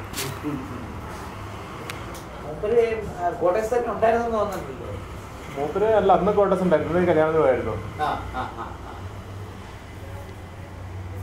ഏറ്റവും ആൾക്കാർ അവിടെ കൊണ്ടുവന്നത്. അവിടെ ഇല്ലെന്നുണ്ടെങ്കിൽ പിന്നെ ആളിനെ കൊണ്ട് അവിടെ വെച്ചോണ്ടിരുന്നിട്ട് കാര്യമില്ലല്ലോ. പിന്നെ വെള്ളത്തിൽ വീണ കുട്ടികൾ മരിച്ചു പോയി കഴിഞ്ഞാൽ പിന്നെ എന്താക്കാൻ കഴിയും? ഒന്നും ചെയ്യാൻ പറ്റില്ല. ഒന്നും ചെയ്യാൻ കഴിയില്ല. അല്ല അവിടെ അത്ര വലിയ പുഴയോ പുഴയിലായിരുന്നു, കുളത്തിലാണ്. ചെറിയ കുളമാണ്. ചെറിയ കുട്ടിയാ. 2 കുട്ടികളുണ്ടായിരുന്നു. 2 കുട്ടികളും പോയി. 2 കുട്ടികളും ആൾമറയില്ലാത്ത സൈസായത് കിണർ പോലെ കുടിച്ചിട്ടുന്ന. അവിടെ ഇങ്ങനെ കുറെ ഒറ്റപ്പെട്ട സ്ഥലങ്ങൾ കുറെ കിടക്കുന്നതാണല്ലോ. അപ്പൊ കുട്ടികളെ കാണാതായപ്പോഴാണ് ഇവർ അന്വേഷിച്ചത്. അപ്പൊ വെള്ളത്തില്